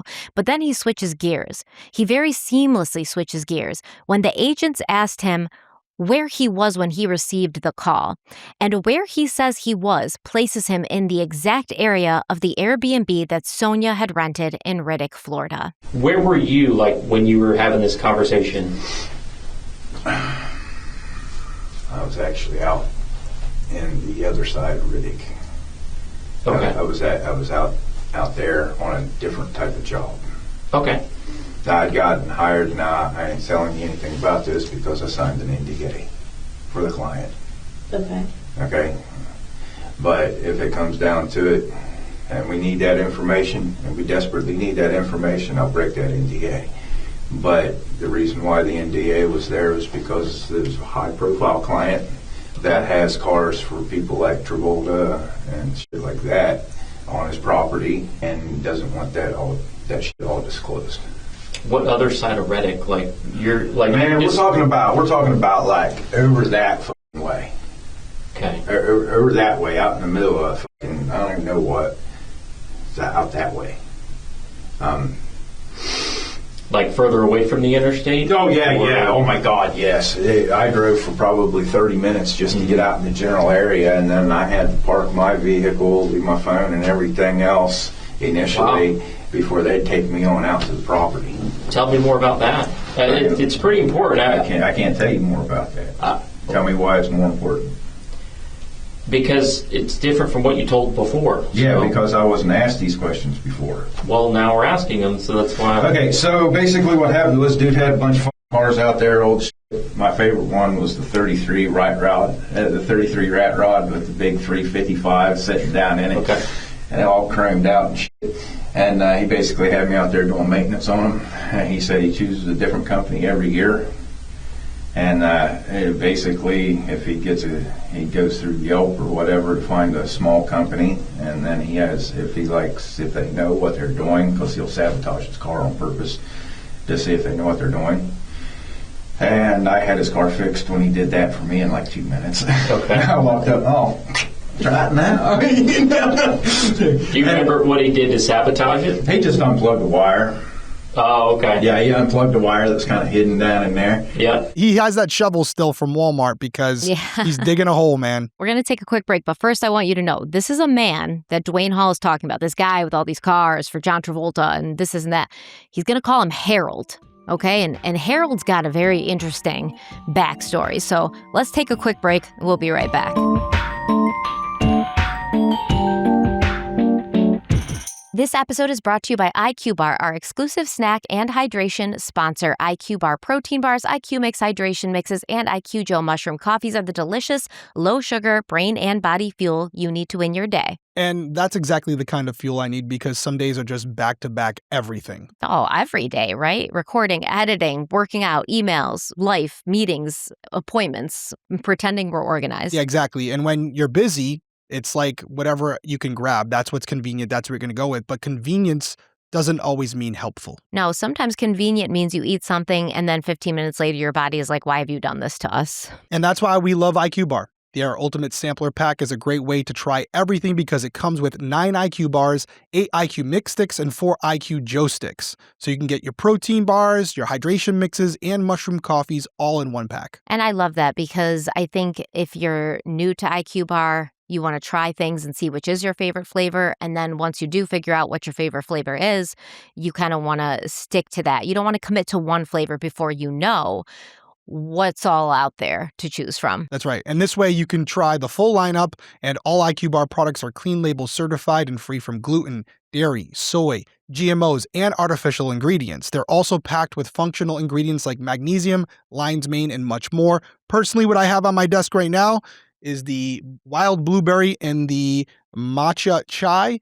I've tried both personally. If I have to choose one, wild blueberry. Actually, we had people in the studio working the other day. They were like, what's that? And I gave them one of the wild blueberries while they were working. They loved it. Now they're a customer. You're welcome, IQBAR. Everybody that I give an IQBAR to ends up loving it and ordering from them. And my personal routine right now is I love the mint chocolate chip because the IQBAR plant protein bars have plant protein, fiber, no additional sugar, and they taste great. The texture is great, right? This is all good stuff. It's not going to be something disgusting that you have to eat that's good for you. Then I'll mix up a blueberry pomegranate IQ Mix to rehydrate because IQ Mix is 0 sugar and has electrolytes. And I love everything and anything that makes hydration feel like less of a chore. Plain water is so gross to me. I hate plain water. It's important, but obviously sometimes I need my water to have some personality. Exactly, and with over 20,000 5-star reviews and counting, a lot of people are using IQBARs, hydration mixes, and mushroom coffees to fuel their busy lifestyles. And right now, IQBAR is offering our special podcast listeners 20% off all IQBAR products, including their Ultimate Sampler Pack plus free shipping. So to get your 20% off, text weekly to 64,000. Text weekly to 64,000. Once again, that's weekly to 64,000. Message and data rates may apply. See terms for details.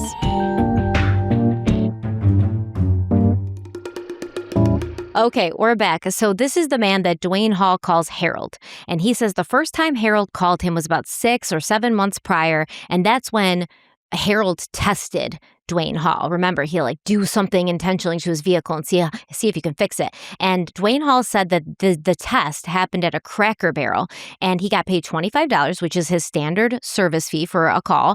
And he showed up, he got Harold's car fixed, and he got Harold back on the road in about 30 minutes. And Harold liked that, which is why he called Dwayne Hall about a week later and told him he had more work for him. And this work paid a lot of money, but also required Dwayne Hall to sign an NDA, right? Because he's like, I'm not going to tell you more about that because I signed an NDA. Yeah, I can't do that. Not like you're in an interview with the law enforcement right now and they're basically trying to confirm your whereabouts. This guy has cars for Travolta, all right? Right. But also, by the way, something else too. He has someone new work on these cars every time. That's the exact opposite of what you would do. You would want the same person who knows the vehicles, who's not going to screw them up, to take care of them. Dwayne has theories about that too later. Okay, yeah. So Dwayne said that everything was very mysterious with Harold because not only is he sure that Harold isn't even this guy's real name, but strange things started to happen after he worked for Harold at this secretive job, which happened to take place the weekend of August 10th,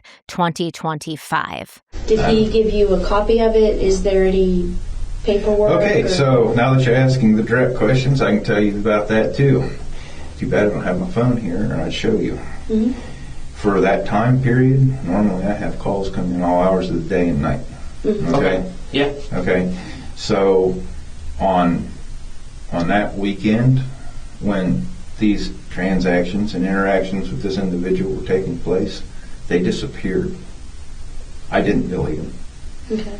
I literally have 3 calls listed for, I think it's Sunday. 3.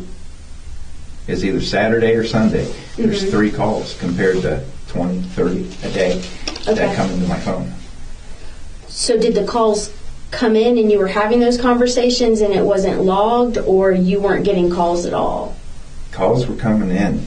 They Okay. vanished. They vanished out of the call log. Text messages, emails, everything. Everything regarding and relating to that service that I did out there vanished. Gone. Okay. Like it never happened. Okay. How did you pay you? Ted, man, the card. Okay. Paid with a card. Okay. Read card numbers off to me, and I programmed them in, and I got paid.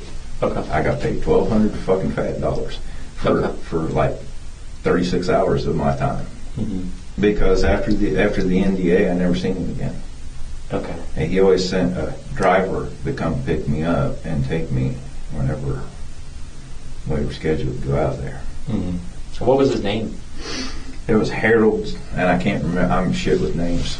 I just am. It's Harold, and I was joking that I tried to commit it to memory, but it sounded a lot like the last name was Hydrangea, but it wasn't. It sounded like that. It was Harold something, and I think it's a fake name. Tell me about what he looked like, because you said you did meet him in person. It looked like a Middle Easterner, but tall. Okay. It's okay. You look like a Middle Easterner. In my brain, this is how I remember what he looked like. Okay, He was a tall Middle Easterner, but his teeth were too big for his face, and his smile was too big for his teeth. Teeth were too big for his face. Smile was too big for his teeth. Okay. So when he smiled, you seen everything. It looked like just creepy serial killer vibe on the smile. Oh, wow. And of course, his teeth were as white as your paper. Okay. And it made his teeth look way too big for his face. And then he smiled super fucking creepy big on top of it. And then, of course, he's tan. And he's got the darker colored hair.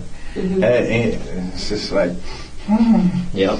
I wouldn't want to get caught in a dark alley with this guy. Yeah, you know. But at the same time, it's really nondescript because I don't remember faces. Like I said, I don't. I'm sorry. Very clean, very tidy. That's the one thing that stood out.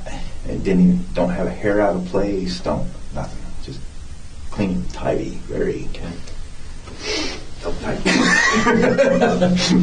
Oh, and that's another thing. Talking about digital footprints. He paid me at 11 o'clock at night, but when I look at the thing, it says 1:09 p.m. Okay. So. Because he said, and I quote,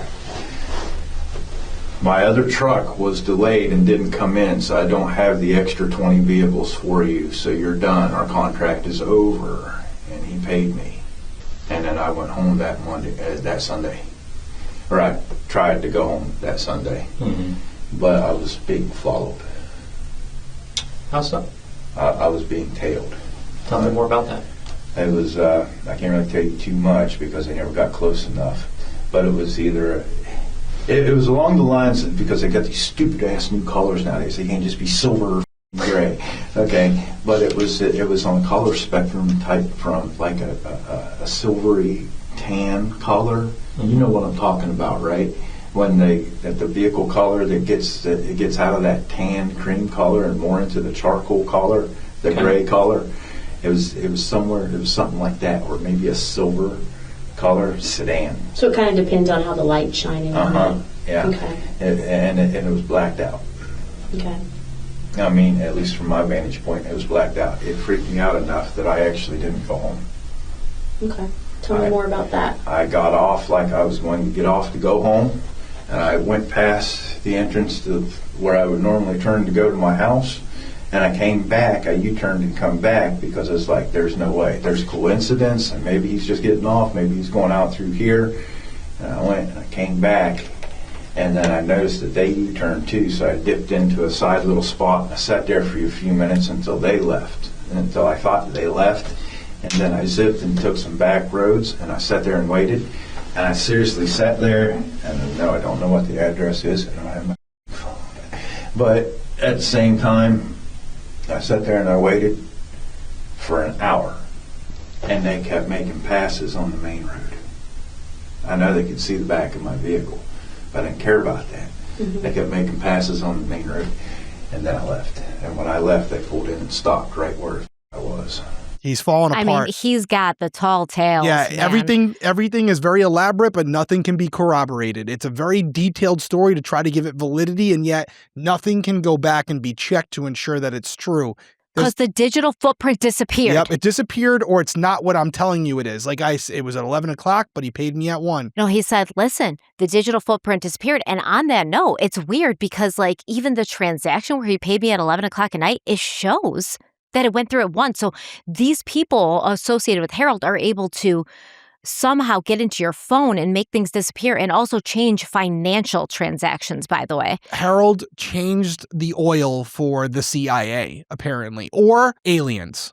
Either way, they have technology that we don't quite understand yet, and Harold is just a victim of circumstance. This is some like Pegasus, like what is that called when they like make it go on your phone and they can see everything you're doing, except they can also change things, right? So they've changed things in his phone and erased other things. Yes, there was 2 men. One was black, one was white, and they had a little metal device that they held up to his eyes when they put their sunglasses on, and it flashed, and then he doesn't remember anything after that. That was a Men in Black reference that I don't think you picked up, but I did. Okay. Of course I did. I didn't know. He's saying like, yeah, you know, it's all secretive and I had to sign the NDA. And then all of a sudden, when he got paid, Harold was like, our contract is done.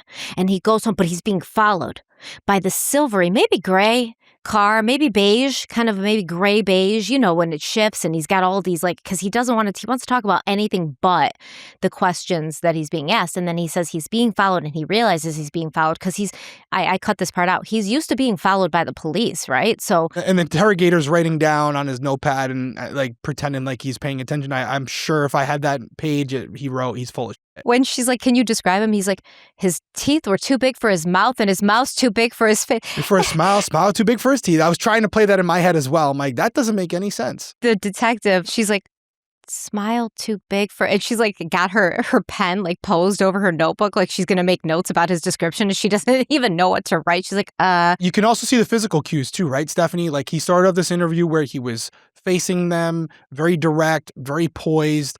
And now he's jumping all over the place. He's crossing his legs, uncrossing his legs. He's bladed.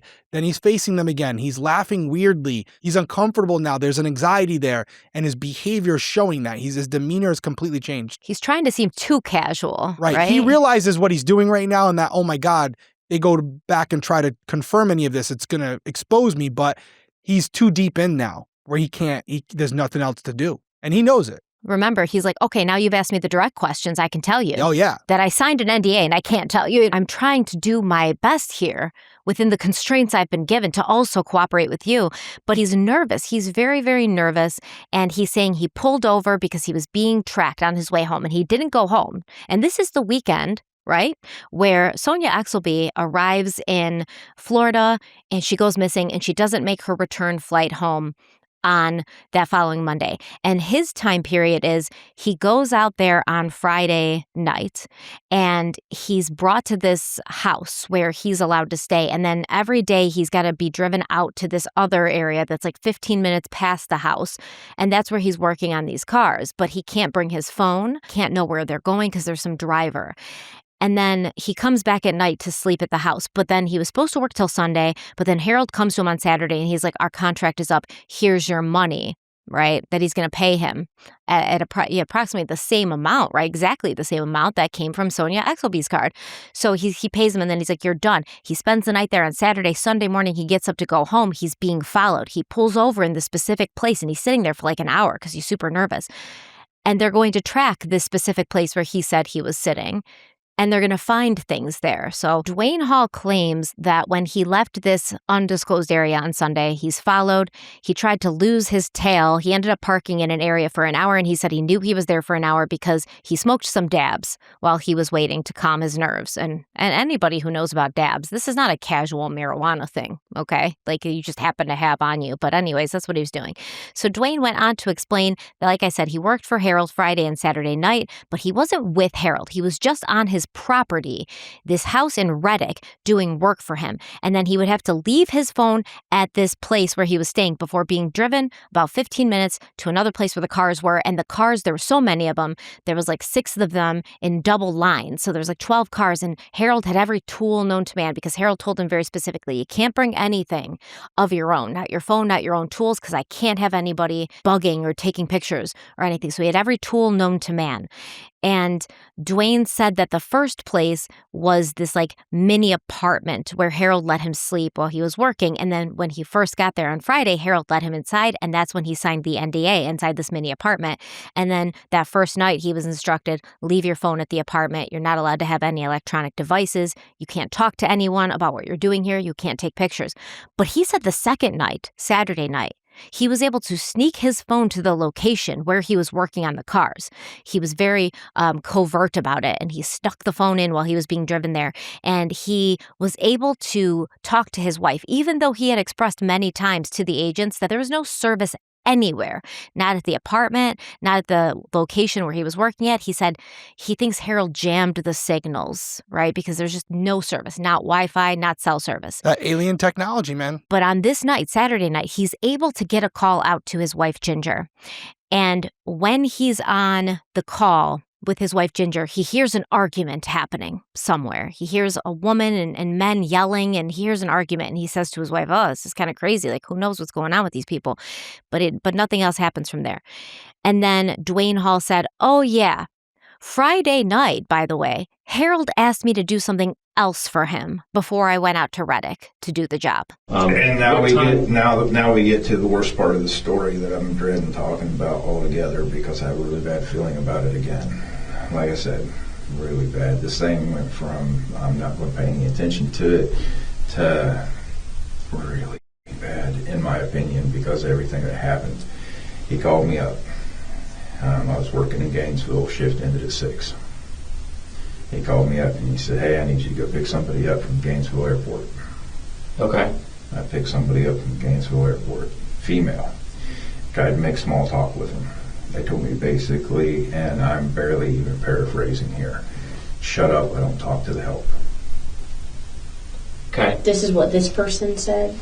Okay. Shut up, I don't talk to the help. Just drive. Okay. Okay. I drove, she got out of my vehicle, walked up to him like she knew him, gave him a hug, hopped in maybe a 70s Cadillac Eldorado with a separate driver, all blacked out, and they left. And where was that? Where they at that 122nd. Okay. I was told that that was a buyer and was going to purchase one of the vehicles. Okay. That's why I had to pick her up, and they didn't have her own vehicle because they were going to be driving off in their own vehicle. Okay. And that was the last I heard about that until that blow up on Saturday night. Okay. Describe her to me. 5'8", 5'9", Okay. dark hair, pulled back, very prude. Very prude. What do you mean by that? Flowery dress. Flowery dress is kind of low cut. Okay. But just, like I said, I tried to make small talk. Told me, shut up, I don't talk to them. Okay. Prude. Yeah, you know, I can't. Me too, yeah. What'd she sound like? American? I don't what I was like me. Yeah, kind of. Yeah, okay. Kind of. Maybe a slightly deeper voice. Short skirt. What do you want me to tell you? I'm paying attention to the back. Okay. I'm looking at the legs. But that was... You can see what he's doing. He knows they know more than they're saying, and now he knows where this is going to go, and he's trying to basically connect him to Sonia in a very innocent way. We all know what he's trying to do. The execution's terrible, but it's confirming everything they already know. He's putting himself in the car with Sonia. I picked her up from the airport but I didn't know who she was. And that's just because Harold told me to. And she was a buyer for one of the cars. So I didn't really question it. And she was really rude to me. I don't talk to the help. Like, she knows these other guys. He's just this random stray middleman that's brought in, right? And so they talked about this with Dwayne for a while.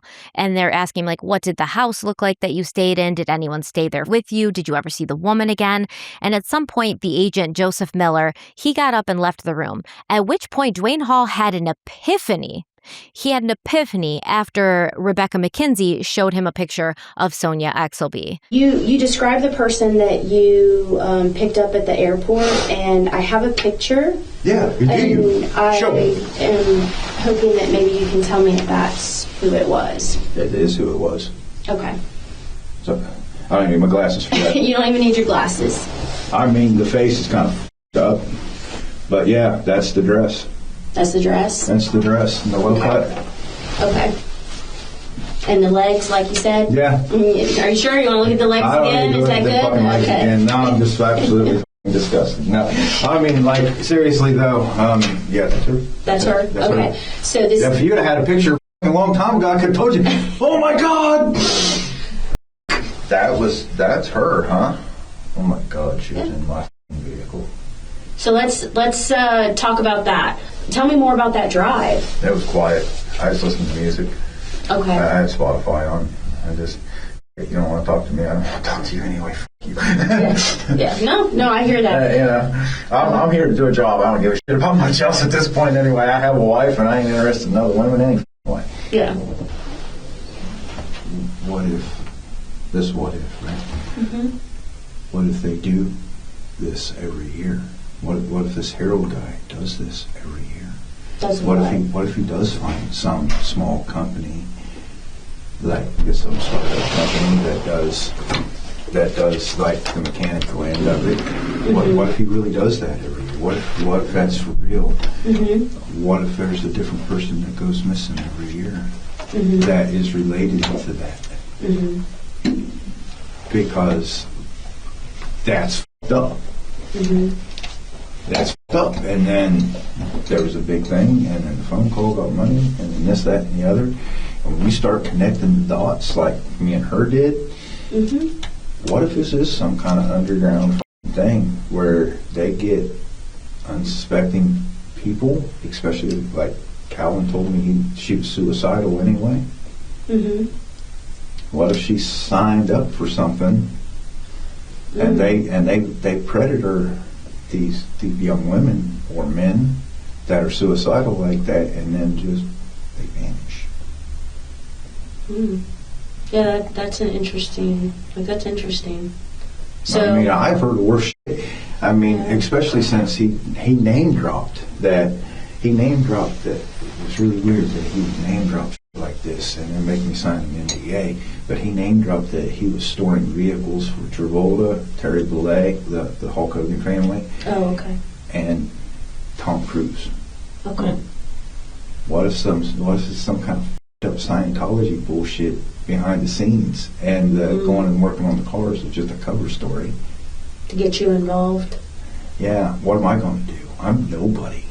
I don't have corporate lawyers. I have nothing. Yeah. What if I'm just being played as a patsy, a scapegoat? Mm-hmm. Who are they going to look for? Yeah. Seriously, who are you going to look for? You're going to look for some Arabian-looking guy, some Middle Eastern guy with big white fucking teeth with a really big fucking creepy smile? That describes half the people in Ocala. Does it? I'm not from here. Does that describe? I mean, let's be reasonable. Yeah. You know. So you mentioned that you were told that she was suicidal and that maybe there was something that was prearranged. Calvin told you, right? Calvin told you that she was suicidal. Me and my wife were talking about this, and it seemed really weird because she didn't question anything. She didn't talk to the help. Didn't question about where I was driving. Nothing. Got out, walked up, gave dude a hug, bounced in his fucking big ass car. Okay, a few things here. First off, I want a screenshot of the beginning of the interview with his posture, and then him basically sprawled out on the couch with his arm behind him, posing like he's on the Titanic and being drawn by Jack. It's like, man, she was in my car. Yeah, she was in my vehicle. It was bad. And then he goes on to suggest a potential theory that she signed up for something involving these people. Just really on the head there. Maybe he should be a detective. No, first he says maybe they do this every year, right? And you know, it could be some weird Scientology thing, because then he's bringing in Scientology, because this is where I have to, you know, stop it when the conspiracy theorists start using these theories to actually defend their own crimes. And then he's like, well, Kelvin, and he's talking about the agent that called him and asked him about the transactions the first time. He told me, you know, she was thinking about taking her own life. So what if? What if there's groups of people that help other people do this? This was something that originally he thought it was a nothing burger when they called him to ask him about this person who was broke down that he never met and never talked to. And now him and his wife are speculating about this woman, what she potentially got tied up in. Compliment, because I was quick to kind of, you know, criticize the detectives. They're doing a very good job of listening. Their questions are short. They're not trying to be the star of the show. Yeah, they're like, oh, yeah. They're not saying much. And that is a skill. Yeah, when this guy's talking, like, just it's pouring out of him at this point. Yeah, you got to listen. They're letting him go. They're not stopping him. They're not interjecting. A lot of it's just like, oh, yeah. Yeah, that's all. They're doing a good job with that. Yeah, so at this point, and I liked how, like, when the one agent was out of the room, he, like, leans in all conspiratorially with the woman. He's like, what if? What if? And then the other guy comes back in the room and it kind of throws him and he starts talking louder. And then he says to the guy, like her and I were talking about, kind of like he's saying, like, oh, yes, I'm like the Frank Abagnale Jr. and Catch Me If You Can. You know, I'm working with you guys to understand the criminal mind. You know, what if? Like, this is what we kind of been going back and forth. He thinks he's got him. He doesn't. Spoiler alert, he doesn't. It's getting pretty heated in that room. You know, he's painting himself into a corner. Yeah, he needs a break. We need a break. And then when we come back, we're going to see how things change and what happens when they start to gradually introduce evidence they have against Dwayne Hall. This is going to be fun. We'll be right back. This episode of Crime Weekly is brought to you by our friends at Wildgrain. Which I love because Wildgrain is one of those things that makes our house feel like it's a little bit more impressive with very little effort. Our carbohydrate friends, because we both love carbs, okay? We do. It's the smell, it's the taste, it's everything.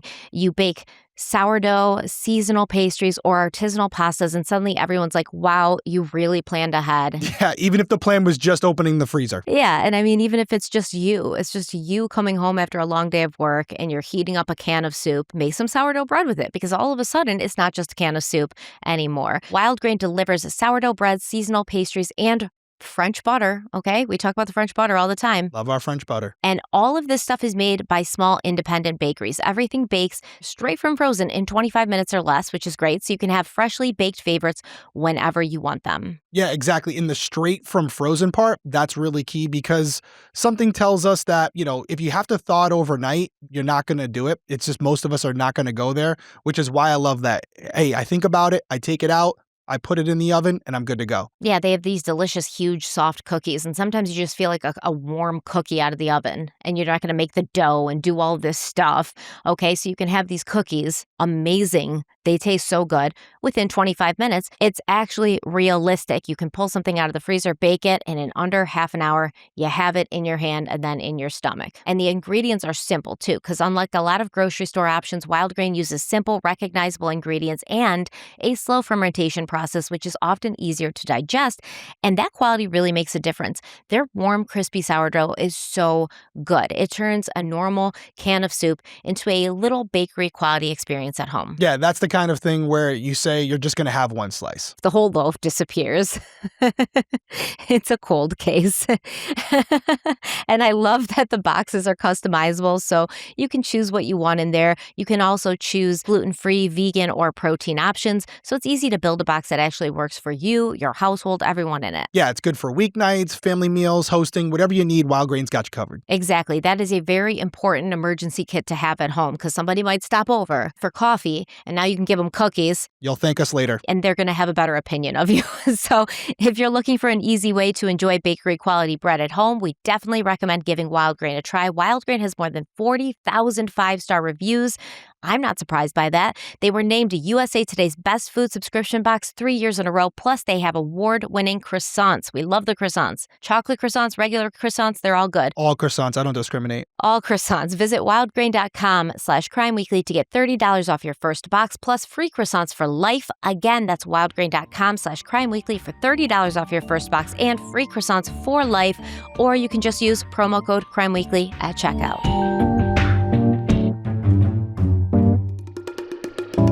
Okay, so we're back. The agents, they're saying like, okay, all of this is great. And actually, we verified those declined transactions you were telling us. So all of that checked out. That's great. He's like, yep, I knew they would, right?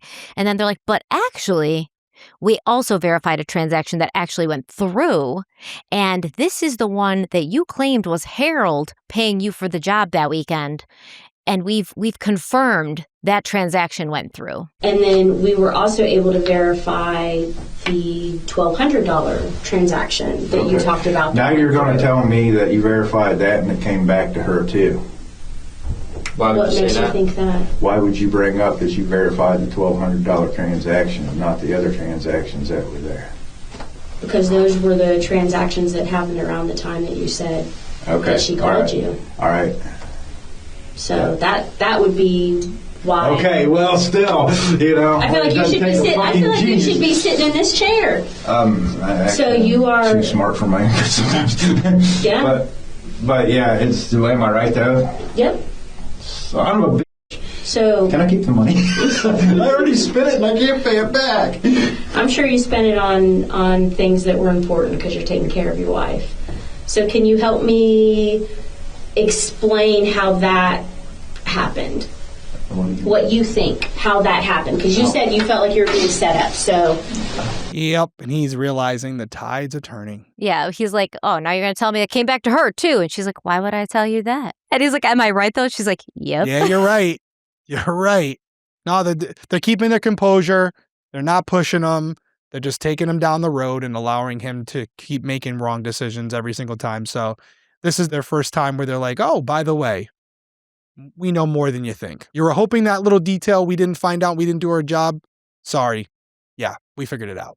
Well, I mean, the weird thing is this is Florida Department of Law Enforcement. So they handle like the most major cases in Florida when things happen like this, or, you know, jurisdictional things when it's across the state lines or even country lines at this point. But the agent, Rebecca McKenzie, she said this is the absolute worst. And she had been in law enforcement for over 20 plus years. The absolute worst case and the most like mind-boggling one she had ever encountered. So talking about being in that room with Dwayne Hall, she was like, we didn't even really understand like how deep it went and like how bad it was. Like we knew there was something going on, but we couldn't anticipate what we uncovered here. So Dwayne Hall was told that the UK had provided Florida law enforcement with locations that Sonia had been at, and they checked those locations, and the place he described, what he thought was Harold's place, this was actually an Airbnb that Sonia had rented. And Dwayne's like, what? Now this is getting really suspicious. They did set me up, guys. I knew it. Yeah, I think he said something like, now I really feel like I'm being set up here. So they asked if they could do an extraction of his phone. And he said, you know, I don't really like that because I have personal stuff on my phone and I don't necessarily want to share my personal stuff with the world. And so he was asked like, you know, is it weird stuff? Like, is it weird stuff on your phone? And Dwayne Hall responded, quote, what do you think? If it's something I don't want you to see, it's probably not vanilla. End quote. They then asked him about the receipts that they found at the Airbnb, right? And he said, yes, those are my receipts. Those were my purchases. I told you I stayed at that place because I was working for Harold. So that's not weird. You know, he said, I was driving out there that morning and I was like, oh, I ran out of deodorant this morning and I knew I was going to be gone all weekend. So I stopped at Walmart to grab some. And then while I was there, I purchased some paracord because I was working on a project the following week. And I got gun cleaner for my wife's gun, which is in my car. And he said the shovel, oh yeah, I also got a shovel. That was for my roadside assistance company because sometimes when you're like changing like a flat, you need to make a flat spot for the jack on the side of the highway. Yeah. And so I grabbed a shovel because I needed one, you know, for making a flat spot on the Totally. side of the highway. Totally. Yeah. He was then asked what he thought about people who wanted to take their own lives. And so if someone were to help them with that, they're just helping them do something that they want to have done? Who knows? Who knows, man? That's what I'm saying. Yeah. At the end of the day, it's the only thing that really makes sense. If this woman really wanted to disappear, she came to another country. Yeah. So if she really wanted to do it, makes me think she really just wanted to disappear. So what are your thoughts, though, if somebody is like, this is what I want to have happen, I don't want to do it myself, I want somebody to help me with that? What are your thoughts about that? What am I supposed to think about that? Well, some people have feelings about that, like, no, you shouldn't help the person, and other people are like, if you're making a decision that you don't want to be here. Dr. Kevorkian was helping people with that shit, you know, and they were old people, and they were terminally ill people and stuff like that. So it's just not a black and white answer. Right. She had to have been promised something here. Had to have been. We also know that you were one of the people that were communicating with her. What was her screen name? What does that matter? I communicate with a lot of people. Okay. Do you communicate with a lot of people about suicidal ideations?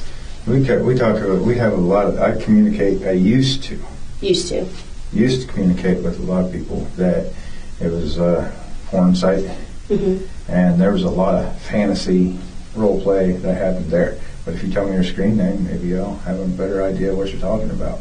Which porn sites? Motherless. Okay.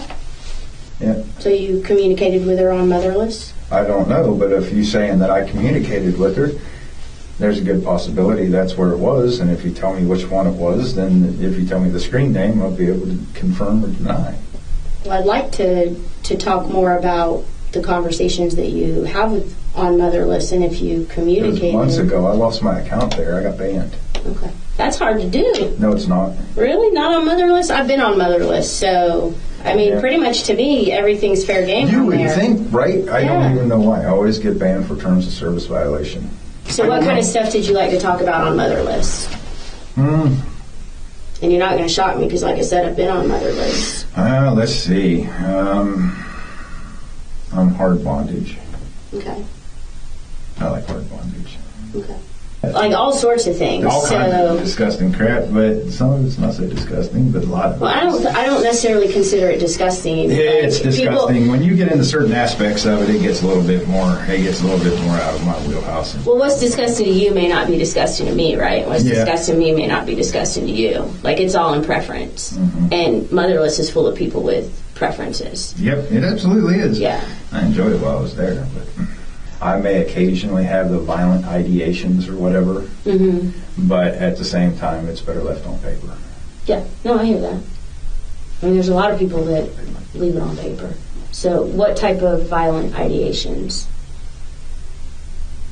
Don't feel comfortable discussing that with you. Would you feel comfortable discussing it with him, with or no one? I do not. Is that part of the privacy that you want to keep with your phone? Yes. Is that what? Okay. Good enough. Okay. Yeah.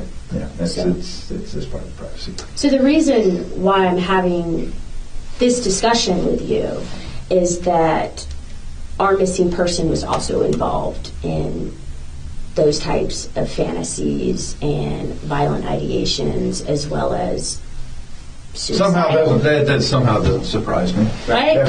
Especially if you're telling me that I actually had communication and she was actually communicating with me at one point or another. I'm sure we had some right nasty discussions. Yeah. I'm not even going to play. I'm sure we had some right nasty discussions. Yeah. Yeah, so apparently Dwayne, who does not know Sonia, has not only communicated with her on the phone, received a payment from her, picked her up from the airport, but also communicated with her on the internet, potentially motherless.com. So yeah, he's just really wrong place, wrong time.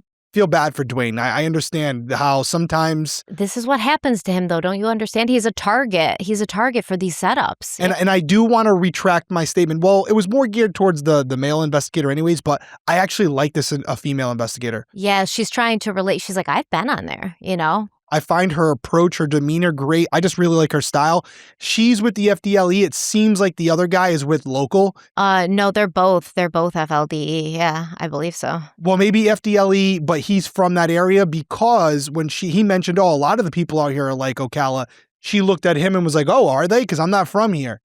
And he's like, oh. Yeah, no, when they said that describes a lot of people from Ocala, and she's like, I don't know. And she looked at him and he's like, yeah, but yeah, I like her approach. She's trying to make him not feel judged. If it's consenting adults, why would anything be off the table? And she told him, I don't know if I put this clip in here, but she's like, listen, what did you do to get banned? Because I know it's really hard. He's like, oh, how do you know that? She's like, because I've been banned off of Motherless. And she's got this whole conspiratorial kind of Which, spoiler alert, is not the case. Absolutely not. But she's done her research about Motherless clearly because she knows the TOS for that website and she knows what's on there and how difficult it is to get banned. So she was quick with it. Oh, how do you get banned? That's tough to do.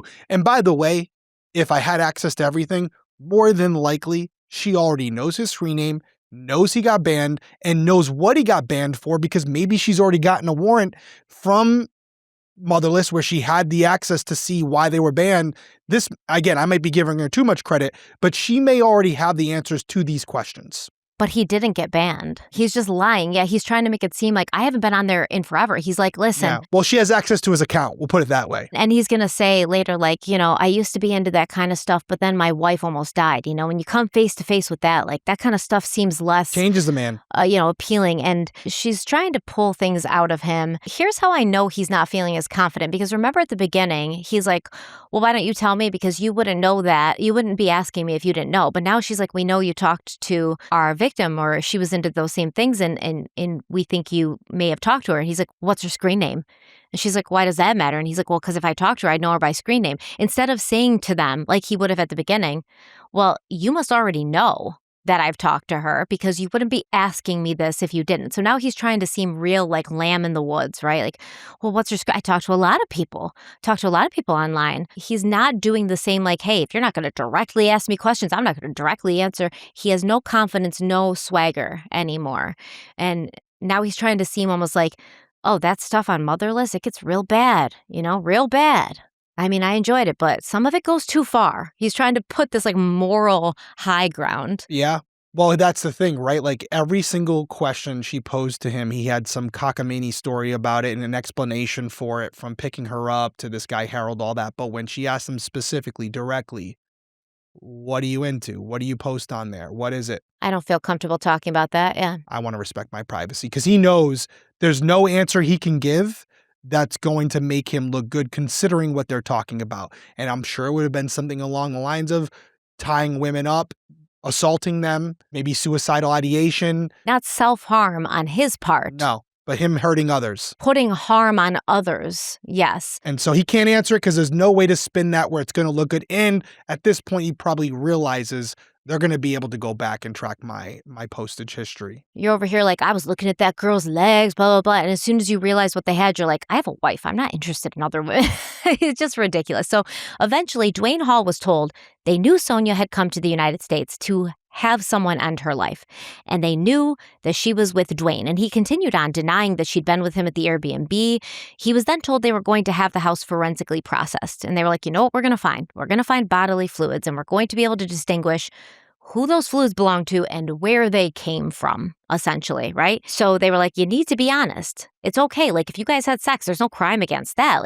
Did you have sex? Because we can actually prove that Sonia was there and we can prove that you were there because the neighbors had seen his truck parked there and what was on his truck but a sticker with his business name on it. What a dummy. So they're like, we can prove this, right? And Dwayne eventually admitted to having sex with Sonia. Here's how he starts it. He said, the first night, nothing happened. I slept on a pull-out bed, but my back hurt so bad after that night because I have a bad back. So the next night, I did sleep in the bed with her. And I wasn't planning on anything to happen. I have a wife. I love my wife. She's been sick. I would never do that to her. But Sonia was naked. So I'm a man. What was I going to do? So yes, we had sex. And he said it was pretty vanilla. It was pretty vanilla with him. And yeah, maybe there's been some light choking, but outside of that, pretty vanilla. And he said that, yes, after he had sex with her, I think 1 or 2 times, he was done. He felt really bad, and he was like, why did I do this? And then she kept trying to get him to do it again and to get him to be rougher. And he was like, no, I refuse. I'm not going to do it. And she was mad about it. Sonia was mad about it. So he also said that, yes, he and Sonia had talked in the past about her having her life taken in this way and how she tried and failed before, that she had met up with a few guys in the past who were supposed to have fulfilled her wish, but they'd always backed out or fallen in love with her. And he was asked if Sonia had come to him with the hope that he could follow through with her, aka alleged wish. And Dwayne said apparently that was the original plan, but he had ended up telling her it wasn't going to happen. He was then asked if he'd ever recorded any videos of Sonia or with Sonia. Like, did you record videos of you having sex? And he was like, God, no. How dare you ask me that? That's crazy. Did you ever record any videos with her? And he said, yes, but I deleted it. Now, in fact, the police had already gotten his phone, and they'd already recovered a video that Dwayne had filmed on October 11th. The video was 4 minutes and 16 seconds long. It was taken inside the Reddick Airbnb, and it shows Sonia wearing the same dress she was wearing at the airport the evening of October 10th. So the video has obviously never been released, but God. The police records describe Sonia in the video. She looks disheveled. She has multiple abrasions to her face, her neck, her breasts. She was subdued, hesitant, visibly emotional with tears in her eyes, and she never looked up towards the camera. Dwayne deleted the video 3 seconds after filming it, but the police were able to recover it. In the video, Dwayne Hall asked Sonia how she would want to die, and she didn't answer. He asked her, "What are you consenting to here today?" And she asked him hesitantly if he meant about the way he's talked about killing her. Sonia hesitated a few minutes more before saying, stabbed. Dwayne Hall then asked Sonia about the treatment she had received the last day or two. She seemed confused at first and then told him she didn't remember because they had talked about it in so many different ways. Dwayne Hall then asked specifically about Sonia's face, and she responded, quote, "You've beaten me." He asked her if that is what she asked for. She didn't immediately respond, but then she said, quote, "I guess, literally speaking." End quote. Dwayne asked Sonia if she was being forced or coerced. She didn't answer, but eventually she shook her head no. He then asked her if she was happy in getting what she wanted, and she nodded. Dwayne Hall said, quote, "This is how you want to die, right? You want to be beaten and made to suffer because you're such a piece of shit." End quote. Sonia agreed and repeated what he said. When Dwayne Hall asked Sonia why she wanted to die, she said, quote, "Because I'm an awful person, because I've crushed everyone who ever loved me." End quote. Dwayne Hall was asked about why Sonia looked so subdued and unhappy during this video, because the police are like, yeah, we found this video. Well, they didn't at first say they found the video. I'm getting ahead of myself. They said, what was she like in this video that you took? And he said, hopefully you can see for yourself. You say you can get the video and you can see for yourself, but yeah, I mean, she wasn't acting like very happy. I don't know what her problem was. I asked her. I told her that I wanted her to tell me what it was that she was there for. Okay. And I wanted her to go into detail, and she basically just kind of locked up on everything, and I ended up deleting it because it was of absolutely no use to me. Okay. Like, in case something like this happened, I could just be here. What'd you record it on? Phone. And it's not on there anymore. It's not on there? No, I deleted it. Obviously you say that it can be recovered. We can try, that's why I'm asking. You can recover it or whatever. That's why I'm asking. So, but she didn't respond to you when you asked her. She was not responsive very much. And I don't know what the problem was in that regard. I think she was just disappointed because I didn't want her. Mm-hmm. When was that video taken?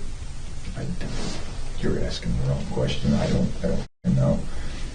It was when she was here. Was it at the beginning of the trip, at the end of the trip? Where were you? About halfway through. Yeah, we were. Where do you think we were? We were in that B&B. Okay, that's why I'm asking. Did you do it at the airport in the car? You know what I mean? That's why I'm... No, we hardly even had a conversation.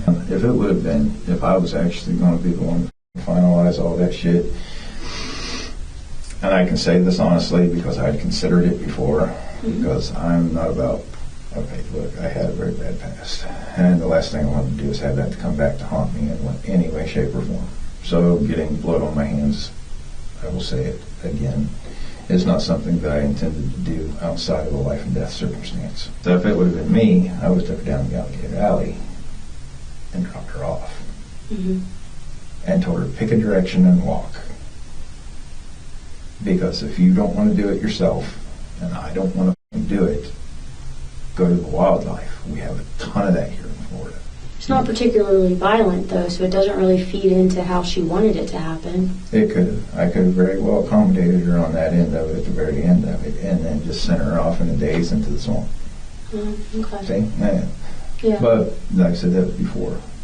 Yeah. Before my wife damn near died, and my priorities shifted in a very unexpected way. Did you call it Alligator Alley? Yeah. Where's that? Where was that? You know where that's at? It's south of here. Okay. It's the Everglades. Oh, okay. You're talking about the Everglades. Yeah, okay. the Alligator That's Alley. why They call it Alligator Alley. That interstate. I honestly haven't heard of it. So what? Sorry. It's even on the map as Alligator Alley. Yeah. Okay. You could have helped her along with the violent part of it because she wanted to die violently. How would you have done that? I got 2 hands. Yeah. Yeah, if that's what you really wanted, I could have accommodated it at one point before my priorities completely shifted. And really, this I had seen it coming for a long time, where the violent tendency in me was slowly ebbing. Mm-hmm. And then my wife getting so bad, it just killed it. I literally have zero interest in anything like that anymore. I used to. Yeah. It does something to you when you take your wife into the hospital, and you come from that generation where people don't come home from the hospital. It makes you up. It makes you up. It makes you try to appreciate everything you have. But the rest of that is Harold, him in different vehicles, and going and doing the maintenance on the vehicles, and the sexy ass vehicles, and the rat rod, and that shit was real. That shit was real. And she did get into a different vehicle. So we have a lot going on here, and he's confusing. He's still denying that he's the last person to see her, right? He's still saying, if you do recover that video and she seems unhappy, it's because I didn't want her. She was mad because I didn't want her. And then I didn't see her. After that happened, she got in the car with Harold. She drove off.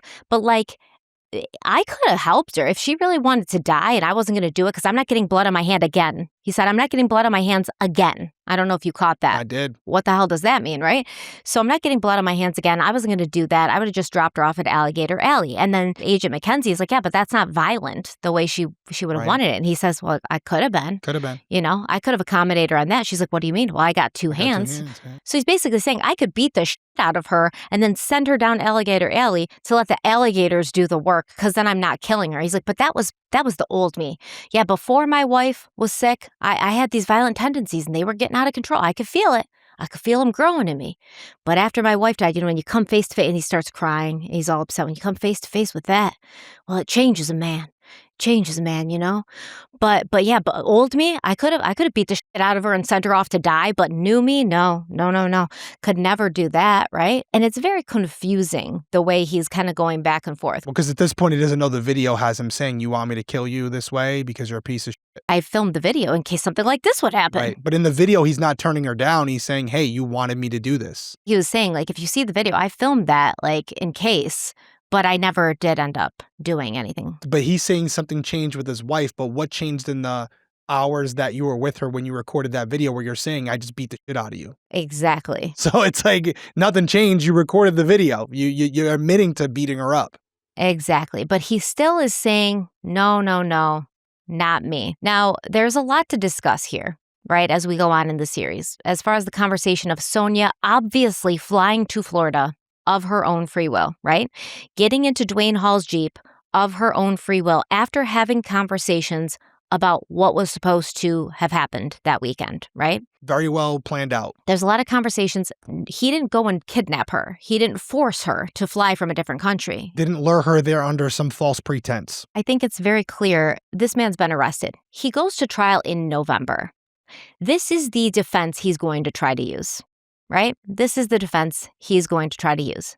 she wanted it. This is what she wanted. However, what we also know is that the same night that Dwayne Hall recorded this video of Sonia, she sent a friend some messages on Discord. And these messages inferred that, yes, Sonia had gone there to Florida and she'd met up with Dwayne Hall based on this agreed upon plan. But at some point, she changed her mind and she wanted out.